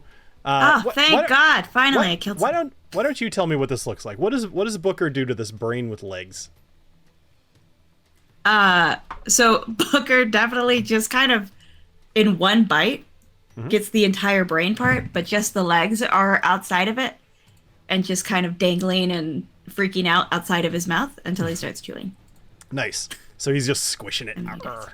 Squish. Yeah. Awesome. Love it. All right. Anything else? And are we able to, like, if I move, will that be a reaction for the Sturge or the other intellectual Devourer? Intellect Devourer, not intellectual. The Sturge, yes. The Intellect Devourer, no. Okay. Unless you move past the Intellect Devourer. Yeah. Okay, Yeah, so you're gonna we're stay good. put. That's Okay. it. Can cool. I call out Polar Knight's comment in the chat? He says, "As a barber, I love this show, and the men's cams is a perfect evolution of beard growth." I'm assuming I'm the start, or maybe Adriana. Maybe it's okay. So, what are we going? What? Me, Bill, Jason, Ed.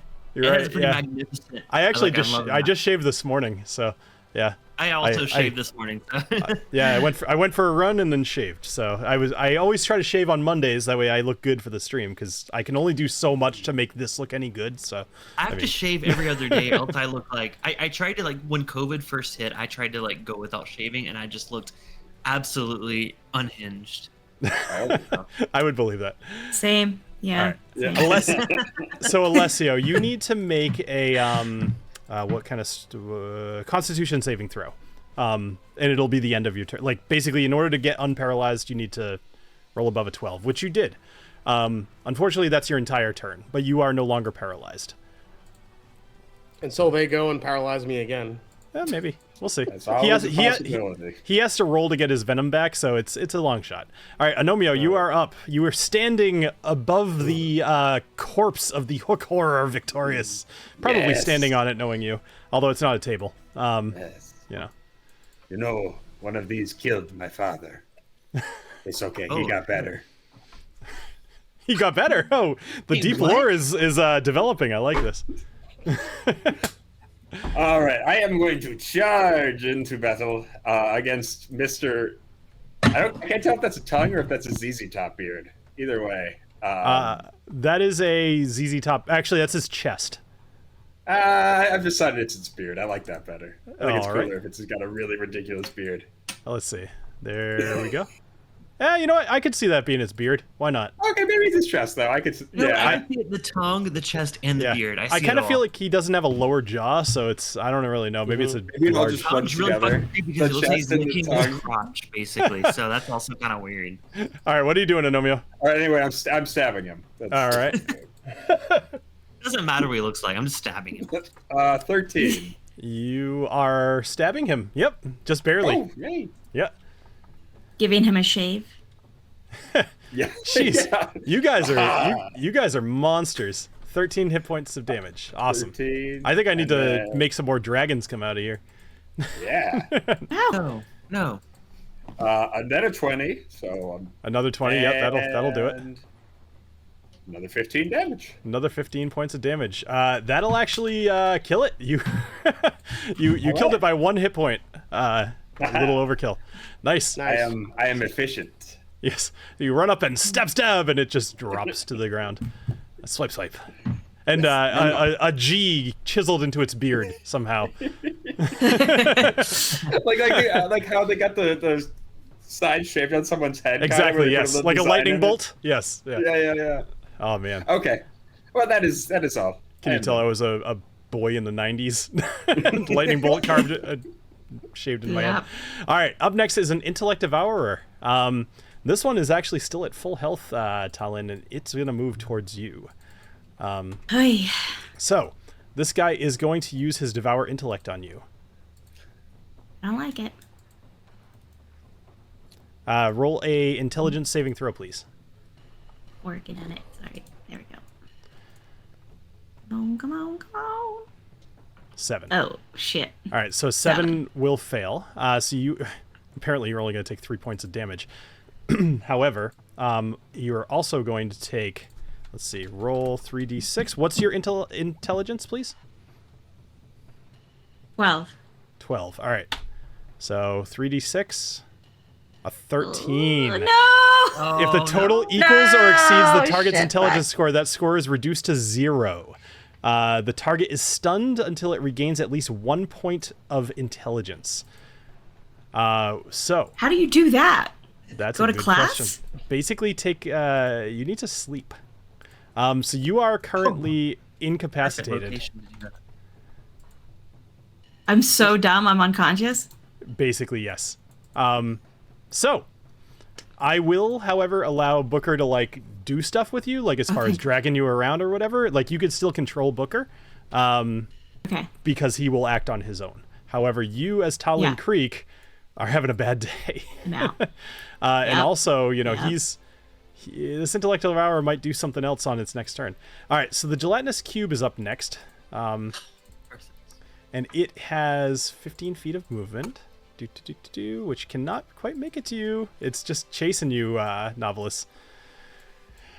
How does this thing move? Is it like sliding or is it like shalumph? So actually, great like question. shalumping. So it is sliding, and actually what you notice is that the ground that is sliding over, it emerges on the other side completely pristine. Any little pebbles, any dirt, whatever, just it's gone. cleaning. In fact, actually, some mages will use these in their dungeons to keep them clean. All right. Yeah, but there's like good cleaning and bad cleaning. This is definitely bad cleaning. Yeah. All right, so TaLin, I'm not sure what you're going to do about your situation, but I would also say you're far enough away from your group that although they might wonder where you are, they can't really see you. However, Okay, we got TaLin killed, guys. Lil Grizz can see you. I don't know if that matters. So the Razor Claw is going to attack you, Alessio Morte, with its Razor Claws twice, potentially. 7 won't hit, and an 8 won't hit. Jesus Christ, guy. All right, the Razor Claw is going to just go kill itself, because apparently it's completely useless. Ali rope-a-dope. Yeah, right. All right, and then the Sturge, the Sturge is going to reattach itself to your body, TaLin. This time, you are... Same one? You're incapacitated, so it's going to make a attack with advantage. I don't believe it needs it. Yes, it does need it. All right, hold on. I actually don't even... So it has a 20. So it's going to do 7 points of damage to you, TaLin, and it's going to just attach to you. All right. Up next. A couple guys... These guys are basically just hanging out in this barricade. You're not close enough for them to care about, even though it seems like you're very close. You're not quite close enough for them to care about. They're defending this particular base. However, let's go back up to Knobolas. So Knobolas, you hear the voice, actually, it was Alessio. You met Magnus Stormrider before, but the rest of you did not. Correct me if that's wrong. I don't think any of you other than Alessio met Magnus, right? I know, TaLin, you bought something for Magnus and because you had been told about him, but I don't think anybody else met him. Okay. Cool. I'll take that as a affirmative. So Knobolas, you hear voices. Roll perception. Let's see how clear you can hear this. It says the game is paused. So. Oh, sorry about that. I must have whacked the spacebar. Was somebody moving? Your husband wants everybody to save you. Aw, thanks. All right, That's a lie. with a 20, so you hear a voice of a female gnome saying something to the effect of like, "All right, it's all fixed. Let's get on." And that's all you hear. Shit. I can only, but like Knobolas would assume that they're talking about the sky thingy. Okay. Okay, great. But most importantly, I saw this little sludgy cube, the Jello. I saw him come towards me. Yes. Right. And actually, at this point, I would say, even though you saw where it just was, it's gonna fade into it's now done digesting the Sturge. You can't physically see it anymore. I saw it move. But you saw it. It's 10 feet away from you. Yeah. Yep. Yeah. I'd like to Eldritch Blast that direction. Okay. Go for it. So I'll make it visible again just for targeting reasons. All right, 26. 26 will hit. Does that hit? Yep. For 9 points of damage. So it's gonna take 9 points of damage and get moved back 10 feet. Yep. And then I would like to hit it again. Okay.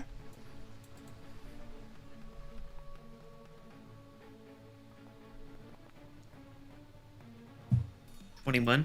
21 points of damage. Okay, 21. I mean, sorry, 21 will hit. Sorry, that was the attack. Yep. No, sorry. you're 14 points of damage. I've drank a lot. All right, 14 points of damage. That'll do it. So you're starting to. And also you push it back.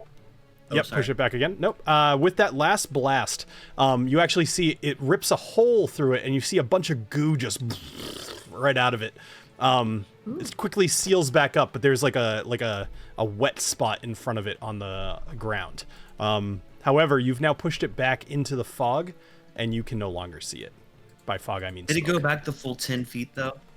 It did, yes. Okay, just want to make sure. Look at when Yeah, we're at 5. it's Okay. it's oh whatever. Maybe it didn't. It's large, so it's hard to do. It's 40 feet away from you at the No, I moment. got you. I just want to make sure it doesn't. No, it's kill me. cool. You know, just let TaLin die. It's fine. All right. Oh, Anything else? You know what? Excited to be part of it. I'd like to move closer to this conversation I'm overhearing. Yep. There's not much action I can do at this point, but I'd like to kind of maybe go hide behind this rock over here just to see if I can listen and like take a look Sure. at what's happening over here. Awesome. All right. On your next turn, we'll address that. All right, TaLin. So you are incapacitated, which means that, like, you don't have to roll death saves or anything like that. You just can't do anything, but you can control Booker. What would you like to do? So can Booker get 2 attacks? Booker can do his normal 1 attack. Good try, though. All right. Well, the intellect devourer seems like the bigger douche, and Booker's got a taste for brain, so he's gonna go after the intellect devourer. Okay. That's coming after me. Yep. Also, if that dies, do I does my brain No, stop being? You're totally Yeah. just, you are, I don't even know the words, but you're check. you're stupefied. Oh, And it's only an 11. nope, that will not hit. So great. Also, Booker barks a bunch to try Yep. and get attention Okay. for help. You know what? Um, I'll give you this. Make an intimidation check with Booker. Let's see if you can redirect his attention. It's got to be a high roll, though, because this is the entire point of the Intellect Devourer, is it stupefies and then it eats your brain and kills you. Okay. Well, that's not pleasant. So wait. Intimidation is charisma. Okay. I'm gonna have to roll it because it doesn't actually have those things here. Oh, So I'm gonna okay. use my real dice. Is that cool? Sure. So it's a +0 for Booker. So whatever you Yeah. roll. So it's whatever my dice let's- is, I guess. Because you're rolling something that matters, although you're rolling, I'll trust you to be honest. I'm going to have you roll Yeah, a I'm 14 or higher in order to attract its attention. Okay. All right, go for it. So. Okay. Charity roll. Or, Let's see what it is. It is exactly a 14. Is that what you said? A 14 or higher? All right, so you see Booker jumps between you and the Intellect Devourer and starts growling. The Intellect Devourer perceives him as so much of a threat that he needs to deal with Booker before you. Perfect. I certainly can't argue with that roll. That's perfect. All right, excellent. I like calling that stuff out loud first because then it makes my decisions feel less, attacky.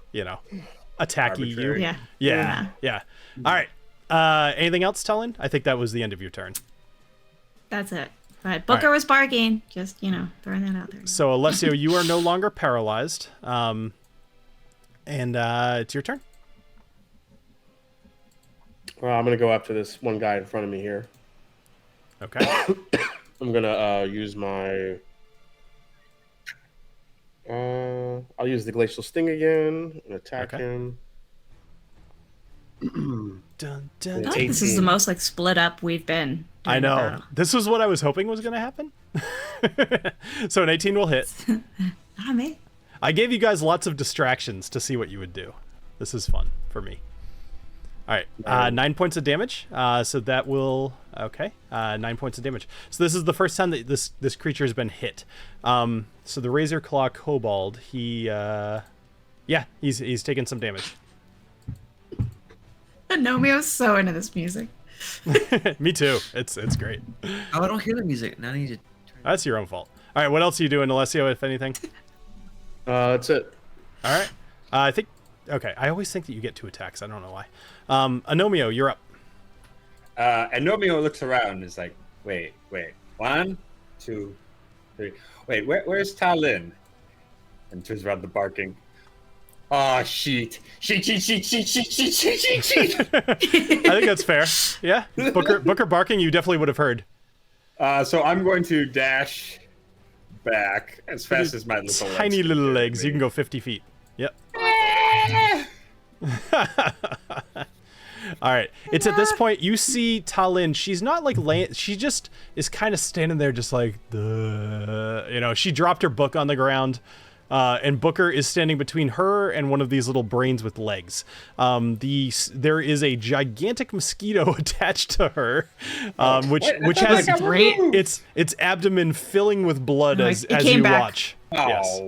After I got bit by the devourer, yeah. And you know I hate dropping my books. You know I can't stand them getting dirty, so those are not good. All right. What do you? So that was your. Does he get advantage for dancing? But that's all I could. Wait, no, I could. Nope, I can't shoot. I used my action surge. Never mind. Okay. So up next is the Intellect Devourer that is currently going to be more focused on Booker. So it's going to attempt to devour Booker's intellect. So Booker needs to roll an intelligence saving throw. Okie dokie. Which he has a -1 on. So that's fun. Oh, it's an 8. An 8. Okay. So Booker is going to take 10 points of damage. And roll 3d6. Uh-oh. Booker is...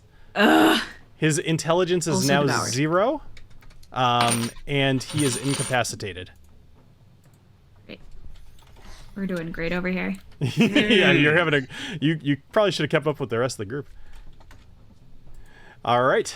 Whoops. Not regenerating. Okay. He just ran off to go help some random fucking dwarves for no reason.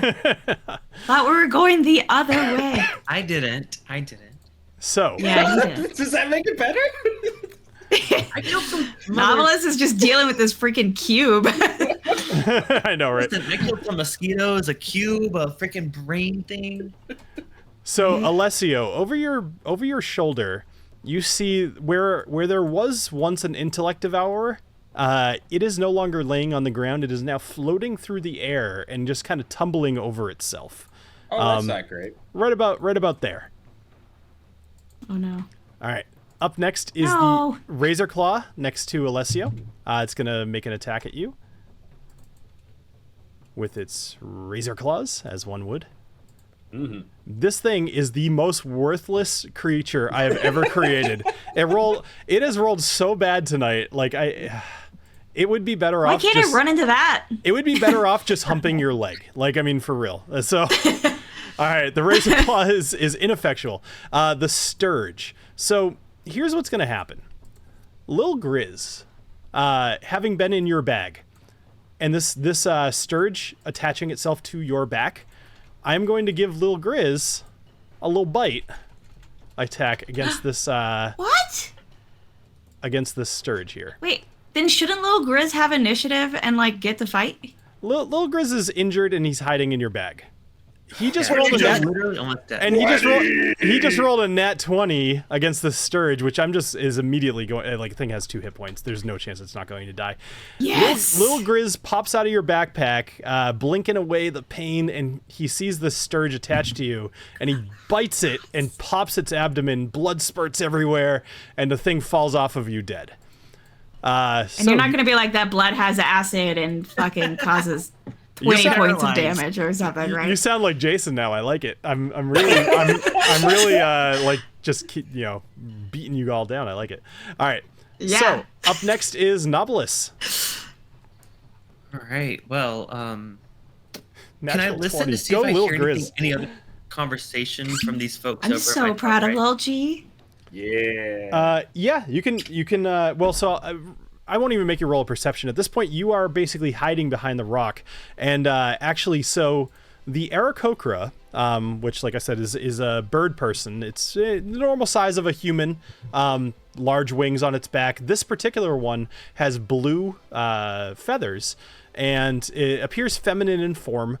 She actually kind of sees you, and she steps down. No, how? She steps down a couple of feet, and she says, Magnus, there's somebody here. And she points at you. She says, what do you need to get? What are you doing here? Oh, I don't think this is a bad thing. She okay, that was weird because I wasn't expecting to be seen, but okay. I would like to step forward and be like, I am Knobolas. Who is that Knobolas? Or it is me. Knobolas. What? I don't know what's a Knobolas. Do you need to get to this? Is it just you? Yes. We are. It's just you. We need to get to this. No. My crew. They are being attacked by weird brain thingies behind me. We have to get to the sky thing. All right. We're just about to leave. You can come join us. Okay, but first, I'd like to turn to these two red guys behind me, and I'd like to Eldritch Blast each of them. Okay. Like this one down here? This one, yeah. Okay, go for it. No, it's probably a bad idea, but let's do it. That's all right. Bad ideas are great. All right, 29. A 29 will hit. All right. Then a 12 damage. 12 damage. Okay. So you blast a mush hammer kobold with 12 points of damage. He's not dead, though? No, he's not dead. All right, I'll do that again to the same guy. All right, 22. 22 will hit.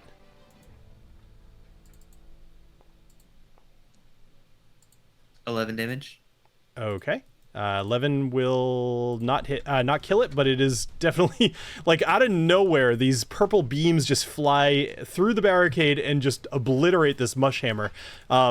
It goes flying backwards, 20 feet at this point, and tumbling back through the boxes and crates and everything behind the barricade. Okay. Good job. And then this Aarakocra kind of motions for you. She says, "We need to leave now. Come here." Can I scream to my friends? Like, I know they can't see me because I'm like in the fog, but like, can they like?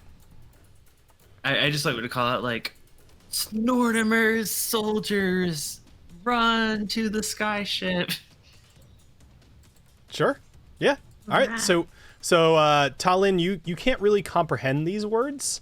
You hear a voice yelling, but you are literally as dumb as a rock. Right. All right. So and actually, TaLin, it's your turn. Wait, I haven't moved yet.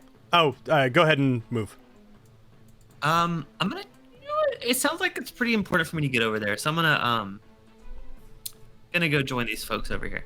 Okay. All right. So TaLin, at this point, there's really not much that you can do to regain your intelligence. I can't do anything, right? Yeah, Me and Booker are like unconscious. Yeah, so Lil Grizz is hanging out of your backpack. He's got a mouthful of blood. Booker is unconscious. Incapacitated. Where the hell did Booker go? Did you move him? I don't even see him. No. Whatever, I'll find him. I think he's... Whatever. All right, so that'll be your turn. There's really nothing you can do. Alessio, you're up. Yeah, that's what I figured. I'll swing at this guy again in front of me. All right. I have no idea where Booker went. I'll drop another Booker on the playing field. Is the intellect devourer on top? Oh, there he is. 14. 14 will hit. Yep. Yeah. 13 damage.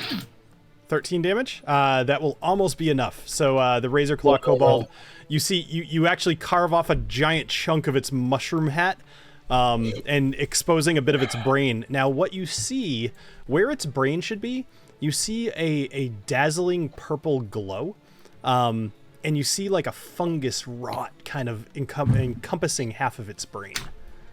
Oh God! It seems like it's in pain, but it doesn't seem affected by the fact that its brain is exposed to air. Something more is going on here. I have no idea where Booker went, so I'll just drag him on. Sorry about that. All right, go ahead. No, that's it. That was my turn. So. All right. I don't remember how much health Booker had. Do you have any idea? He was like maybe half. Is half fair? Yeah, it was at least full. He was at least full. No, I think that's right. I think 19. All right, we'll go with that. I think 19 is right. Yeah. All right, cool. I must have deleted him somehow. It was still double digits. All right, cool. Up next is Agnomeio. Okay. I'm going to charge directly at this stinky little dog beast. Okay. Chop it to beats. And you're gonna chop it to pieces? Chop it to beats. Chop it to beats. All right. I wish you luck. 'Cause, you know. No. So an 11, honestly, an 11 just barely misses. Wow. All right. Yeah. Well, doing it again. Okay, 22. 22 will hit. Yes. If you have any way to do a lot of damage, now's the time. 17. 17. I can throw on some stuff. I'll just use one of my superiority dice. Actually, I can just add. Can I just add as many as I want? Or do I have to use just one per? I honestly don't know. How many superior? That's okay. I'll just use one then if we don't know off the top of our heads. Yeah. So I'll just throw a D8 on there, and I'll do some maneuver. It doesn't really matter which one. So another 5. All right. Nice. Another 5. So 5. That will do it by 1 point. All right. So you run up behind this intellect devourer and you skewer it on the end of Pyroxis, and gross. it sizzles and burns and then just kind of crisps up and falls away. Okay. All right. So I attacked. I guess I could get a little bit closer. I want a fireman's carry TaLin. Okay. Pick her up. But do I have to wait till next turn for that? I will let you pick her up, so that you can kind of use your movement, and you can move half of your movement with her on your shoulder. Okay. Well, question here's is, the other thing. Yeah, go ahead. I also want to pick up Booker. Okay. So I'll let you kind of grab them both by the collar, her by the collar of her shirt, him by his literal collar, and drag. And I'll, what do you have, 25 feet of movement? I'll let you go 10 feet per turn with that. All right, here we go. All right. Thank you. Up next is, let's see how far I can move. Ooh, yeah. All right, so Alessio, behind you, you feel a little tapping on your shoulder as this gelatinous cube emerges. Oh no! And it slaps you with its pseudopod, as you know they're known to do, for 12 points of damage. It does not engulf you, however. Actually, melt the Jello. So it doesn't. Nope. So because it couldn't quite get onto your spot, it can't engulf you, but it does. It does whack you with its pseudopod, and next turn won't be so pleasant if it's still there and you're still there. All right, so Razor Claw is up next, and he's also going to attack you, Alessio. Sorry, you're just getting. Actually, at this point, he's going to get advantage. The gelatinous cube less so, but the Razor Claw is definitely going to get advantage on his attack, which might actually get advantage. I'm looking at because he's flanked. Doesn't matter. He rolled a 6, dumbass. Well, that was just with his first. He rolled 2 freaking 6s, and then he rolled a natural 1, and then he rolled a 19. All right, so finally he gets to hit you for 4 points of freaking. All of that, he's hit you he's tried to attack you 3 times, and he has done a grand total of 4 points of damage, with his damn Razor Claw. All right. Must be nice. Yeah, yeah. All right. Up next, Knobolas. What are you doing? All right, I'm seeing all this going on south of me. I would say can I tell these folks first, or is that kind of like? So here's what you hear. You basically just hear Agnomeio screaming in the smoke as he runs, and maybe you might actually hear him grunting as he's pulling something. But that's really it, because there's screams coming throughout this cavern. There's combat. There's all kinds of stuff going on. I would say you probably aren't hearing much from Alessio. Yeah, that's really it. How far is my line of sight? How far can I see? Good question. I'd say probably 60 feet. So just short of the gelatinous cube. Whoops, I shouldn't have moved you. That's okay. I was on the phone. What are you doing all the way up there, Knobolas? No. I can see these bitches, right? You could see them. Yeah. Yep. You could see pick this a guy new too. Fight? I mean, can I talk to these people around me, or should I save that? is it talking It's time? completely up to you.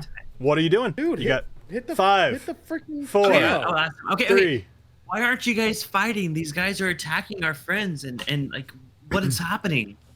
So Magnus actually walks up to you and he says, "Our only goal is to get up to that skyship and get out of here." And actually, at this point, you see no, it's a good thing. Although I do realize that I'm now making you see something. You see both Ragnar and Alicia appear out of the smoke, and they are walking towards the skyship. Hurriedly. They both look like as if they've been in some combat. They're covered in just kind of like a black ichor. Alicia looks scared out of her mind, and Ragnar is pulling her by the hand. Magnus points over to them and he says, "Our only goal is to get them out of here. If you're on the ship, you can come with us." Shit. I'm gonna shout out again to my friends. I'm like, Burn the ship. Mortimer's. You want to say snout or stout? I want to say that too. Whenever I think about it, snort or stout. Come to the northeast now, or the skyship leaves. And I still want to Eldritch Blast these little fuckers I can see over here. Sure.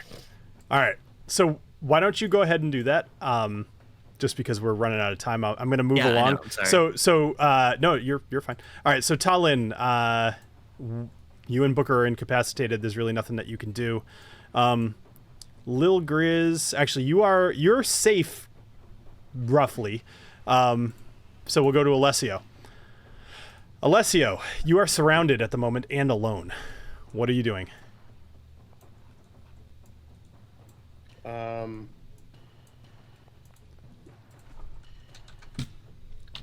Well, I think what I want to do is Misty Step the hell out of there.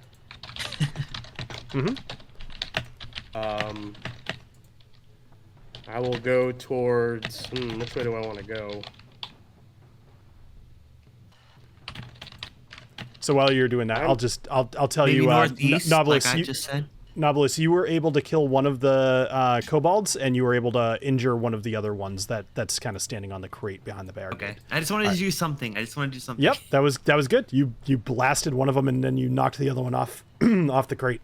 All right, sorry, Alessio. So you're gonna Misty Step. I'm gonna Misty Step. So you would have heard way. Knobolas yell that you wanted to that he was telling you to go to the northeast. Whether you follow that or not is up to you. Oh, go to the northeast. Yep. You would have heard what he yelled, like Okay. come to the northeast, All right. or the skyship's All right, going to leave without us. All right. Well, so if I was here, I can Misty Step up that way. So I'm going to go up here to there. Okay. And then for my turn, I'm going to use my bow and arrow and try to kill this Razor Claw. Okay. Cool. Let's see here. With a There's my vengeance. short bow. With a vengeance. Oh God. 10. Well, you're rolling as good as he does. 10 will not hit. Yep. Yeah, that's what I figured. Which is too bad because All you right. got 5 hit points left. Yeah, seriously. Without a vengeance. Yeah. Yeah. Just All right, rolling so- like shit tonight. So you used your bonus action to Misty Step, your action to attack. You still have your movement. Yeah, I'm still gonna move a little bit further up north to get away Cool. from the freaking Jello. All right, Agnomeio, you are all by yourself dragging, Yes, I am. and you're probably about there. Actually, Yeah, I you're drag him probably to you, you're about there. I am Yeah. I am yelling, "Help us! I know Alessio! Knobolas! I can't carry them both! I'm not strong enough!" Oh man, tugging at my heartstrings, man. All right. Up next is the gelatinous cube, which is going to go invincible once again. However, for those of you who could see it, which would probably be only Alessio, you would see the Razorclaw kobold starting to float within this gelatinous cube and begin to be dissolved. Yeah. So the one that you left is now being eaten alive by the gelatinous cube. Woohoo! Oh, nice. So it I get is. mushroom head. I'm not even going to make it roll for a save. It was so close to dead. Knobolas, at this point, you see there's a small gnomish woman in front of you. She's got pink hair, and you see in her hair she's got these. They look like wings. They're not like biological wings. They're like a piece of jewelry, and they're kind of sticking out almost like a tiara. And she's looking back at you and Magnus and the other Aarakocra that you don't know, and she says, "We need to go right now." What are you doing? Please, my friends, they're in danger. They're right behind us. If we all get together, we can bring them along with us. And Ragnar and Alicia, they kind of step up and they walk up as if, they're listening to this gnome. I like to call out Alicia. And she turns around and looks at you. Yeah. Yeah. Just make eye contact. Yep. Yep. What does she do when I do that? She looks back at you and she says, "Knobolas, I'm so glad that you've made it. We got to get on the tram." Remember what I told you, Alicia. I do.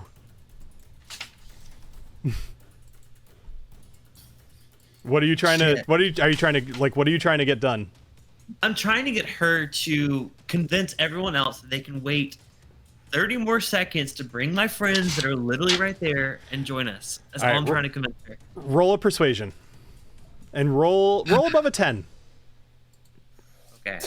I think 30 seconds isn't hard to buy. Y'all better be freaking fast. We got a 19. Cool.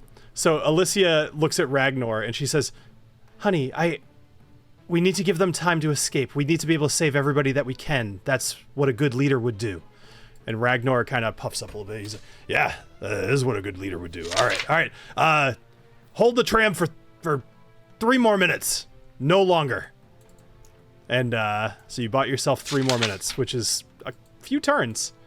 Right. What are you doing? What are you doing, Knobolas? You still have, whatever. There's not much I can do to help the general situation, but I do know I can still see these enemies. Or if I can, I'm gonna walk a little bit closer to them, the ones that are a little more south of me.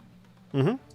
So I'm gonna go ahead and Eldritch Blast the same guy that I hit last time. I love that you just picking at these guys.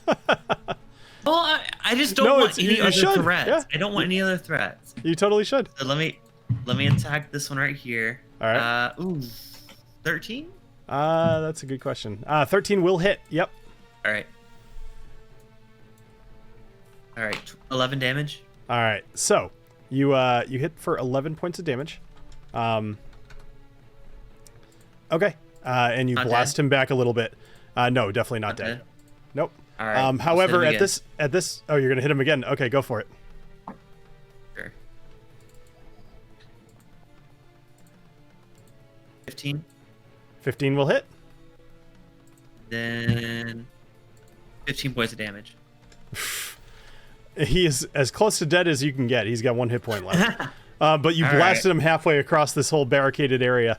That being said, the fire? Not quite. No. Good try though. I liked it. I like where you're thinking. I will say that you have now attracted the attention of this entire little hive of kobolds, though. So we'll see how that turns out for you. You've now killed 2. Back up a little bit. No, you've killed one and almost killed a second one. Bring it back towards the little skyship thing, and then I'll end my turn. All right. So TaLin, you are still incapacitated. Alessio, you're up. You are in between Knobolas and this group of kobolds that's defending this point for whatever reason, but you're basically in the middle of nowhere. Well, I'm going to use my dash to go help Agnomeio over there because he's screaming for help and I hear him. Sure. My dash all the way about there. Yep. That's 60 feet. Yep. All right. So you see is Agnomeio trying with his little boots, and he's digging into the ground, and he is just dragging a dog and a halfling very slowly through the dirt, and he is sweating and he's panting, and he is just having a hell of a time. All right, so I say Agnomeio just says, "I'm here, my brother. Put someone on my back." I'll give you because you've kind of Knobolas bought you guys a little bit of time. I'll give you a little extra movement if you want to get over and try to help him with your next turn. That would be okay.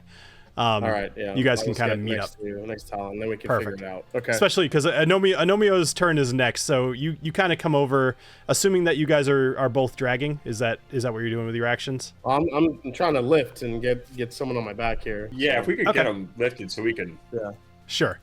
So both of you would be able to take somebody, and both of you will have half of your movement speed while you're carrying somebody. So Agnomeio, you put Booker on your back, and Alessio puts TaLin. I think that's funnier because Booker's probably bigger than TaLin. I was gonna say Booker's a massive and I'm tiny. Yeah. So I am strong though. I'm wicked strong. So yeah, Okay. I'm a pocket Hercules. So I'll let you guys move 20 feet per turn, so you can get to about there. All right. So you're leaving, and Lil Grizz is tagging along. He's still in your backpack. TaLin. Okay, good. I did want to ask about that. All right. So let's see. Up next is our gelatinous cube buddy, which again is invisible. The audience can see what I'm doing with it, but you guys can't. Well, I guess you could probably see me moving things. Oh, totally can. And we're all like, oh. I probably shouldn't do that anymore, but that's okay. I'll keep that in mind. All right, Knobolas, you're up. Oh shit. Okay. So you bought 3 minutes, which realistically is 30 rounds. So you It's kind a of bunch of rounds, okay. right? you've bought a lot of turns by your roll. I actually I did a little bit of math based off what you rolled to see how long you would get. So you guys are okay at the moment, but you might want to still distract the group so that they don't change their minds. Or do whatever you want if you want to go try to help or whatever. Flash him. 30 rounds. No, don't do that. What do I do in 30 rounds? I'm just kidding. You know what? He's like, how many could I sleep with? Yeah, I was gonna say Knobolas starts hitting on the Aarakocra. Not what I was thinking at all. That's not what I was thinking. Is there anything I can see about this house down south that is like barricade? Like what's being protected? Can I like perception or just see what's going on down there? Roll perception. I hate to leave that. They're obviously defending something. Obviously. All right, 20. Even with a 20, what you can tell is that they are definitely defending something. They care about this one particular building for whatever reason, but there's really just no way that you could know. But what you do see is 2, 4, 6, 7 kobolds that are still alive that are defending this area, including 2 of them on the roof. And from what you have seen with the previous kobolds that you fought, the ones on the roof are the ones that can do like psychic long distance attacks. If you get too close, then you'll probably be in trouble. And these like little foxy little mouse things that are on the boxes. Yep. Do they look like? So those actually, I'm glad you asked. Those look like regular kobolds, which is a race that you have seen before. And when you first entered, those are what you saw running around. The corrupted kobolds are something completely different that seem to have emerged from underground. Just something that you guys had never seen. It was a different part of somewhere that you've been that you guys didn't see, except for TaLin. TaLin did see the corrupted kobolds in their kind of natural habitat. The kobolds that you're seeing, they are red scaled kobolds, and they are fighting alongside these corrupted kobolds. You also see a couple of banners that have been plunged into the ground that have this 3-clawed thing on like a white flag with 3 claws. And as I've been killing these guys, the people behind me waiting to leave, like they haven't flinched or anything. They've just been like letting me killing them. Yeah, absolutely. Like in fact, if anything, they've been egging you on. Okay. These guys, like they're making. them? I mean, Ragnar knows them, and they seem to be friendly to you. Can I ask people behind me, like, what is in that house? What are they defending? You can certainly ask, but they I'll just tell you they don't know. Or at least they say as much. All right, gonna Eldritch Blast the 2 guys on the roof one at a time. I love it. All right, go for it. Don't these people care about Ungar Zuak? Not really. Wow. All right. Ragnar is a 22. piece of Not crap. so they've got their orders and they are carrying them out. All right, 22 with 11 damage. 22 will hit. Ragnar does not have that excuse. So He is the that's least. he is one of the leaders, one of 4 leaders. But you are correct. He is running for his life, and maybe that's not the most noble thing for him. That will hit, and it does 11 points of damage. Okay, and you're attacking the same one again. The same one. All right. 29. 29. So that will do 9 points of damage. All right, so you blast this mycomancer, sorry, and he flies off the back of the roof. So he's actually going to take an additional d6 of damage, 6 points of damage, as he falls off the roof. You don't see it, but he has 1 hit point left.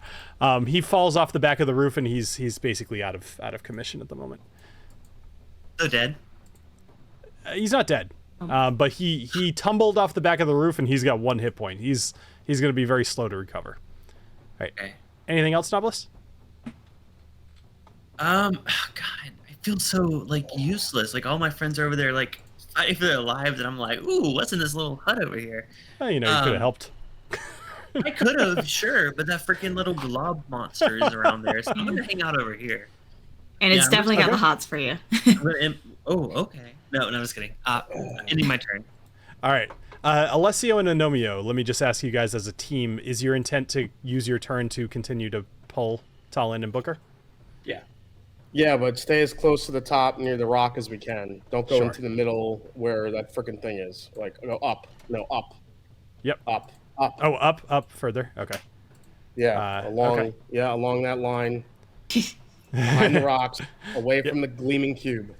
Sure. All right. So both of you will use that, and the gelatinous cube will make his movement.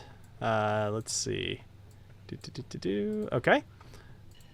And I didn't show what I was doing this time, at least not to the... Knobolas, it's your turn again.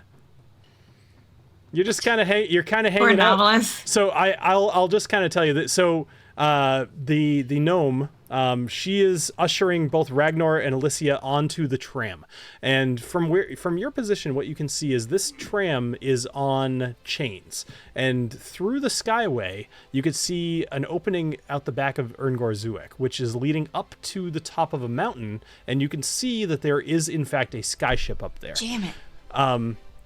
This tram, it needs to travel quite a bit of distance to get up to the top of the second peak, but at least from where you can see, there's nothing in between you guys. You just need to get on the tram. And this gnome is ushering both Ragnar and Alicia onto it, and they are now going to kind of disappear from the field of battle because they are on the tram. You see the gnome... Didn't they grant us 30 turns? Oh yeah, I mean they're going to try to wait for you guys for a few minutes, but they will eventually go. I mean a round is 6 seconds, so 30 rounds is basically 3 minutes or something like that. Jam the tram. So, anything else, Knobolas? Or what would you like to do? I haven't done anything. Sorry, what would you like to do? I mean, I just might as well keep fighting off these enemies. I don't. Let's just shoot that same guy that I shot last time. He's on the other side of the building. You can't see him. Oh, this one. There's another one on the roof. Okay, you're gonna hit sorry. You're right. I'm sorry. I shot the wrong one. Yeah, that one. Okay, that one. Sure. Yes. All right, you do your thing, and then I'll just kind of take charge of it. So we're gonna go to Alessio and Agnomeio, and they're gonna basically drag over the course of the next couple of rounds. They're gonna drag TaLin to the skyway. However, as you're blasting these guys, Knobolas, let's see, 13 damage, and then it hits. It falls off the roof. It gets incapacitated, right?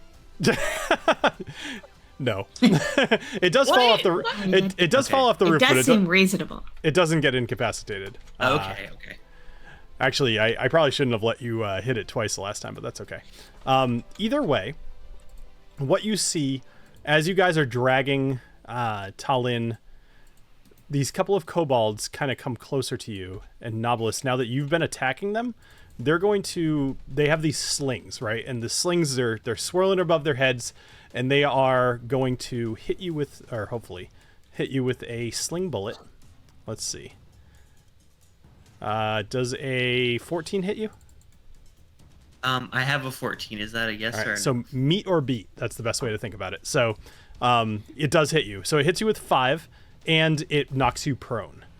As this slingshot thing hits you, and it just kind of like impacts you in the chest, which is your most delicate of areas. Oh, you're telling me. And now the next one's gonna take a sling at you too. And that is a no, that's a nat one. All right, so you are knocked prone, so you're gonna have to use a little bit of your movement to stand up. But Is it still my turn? we're being a little bit looser at the moment with this. Because I'm just saying that shit's gonna scare me, and I'm gonna run towards the cart. All right, cool. Magnus will remember this. So wait, who's Magnus? This guy right here, the one with the blue beard. He'll just note that you're kind of running away from your friends who are under attack at the moment. Fuck him. Okay, you know what? Fuck that. I'm gonna go back over there. Yeah, you said what you said. It's fine. You don't know. He looked at you with an eye. All right, Alessio and Agnomeio, why don't you guys tell me together what you're kind of doing?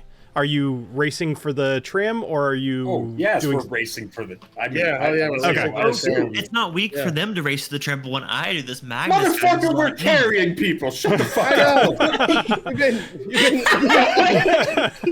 He's been up with the tram for like 8 times. He's hanging out. So I know I do love that. Like Clifton's just like, I'm just gonna like hang out here. You guys got drinks? You got beverages? What's going on? I know.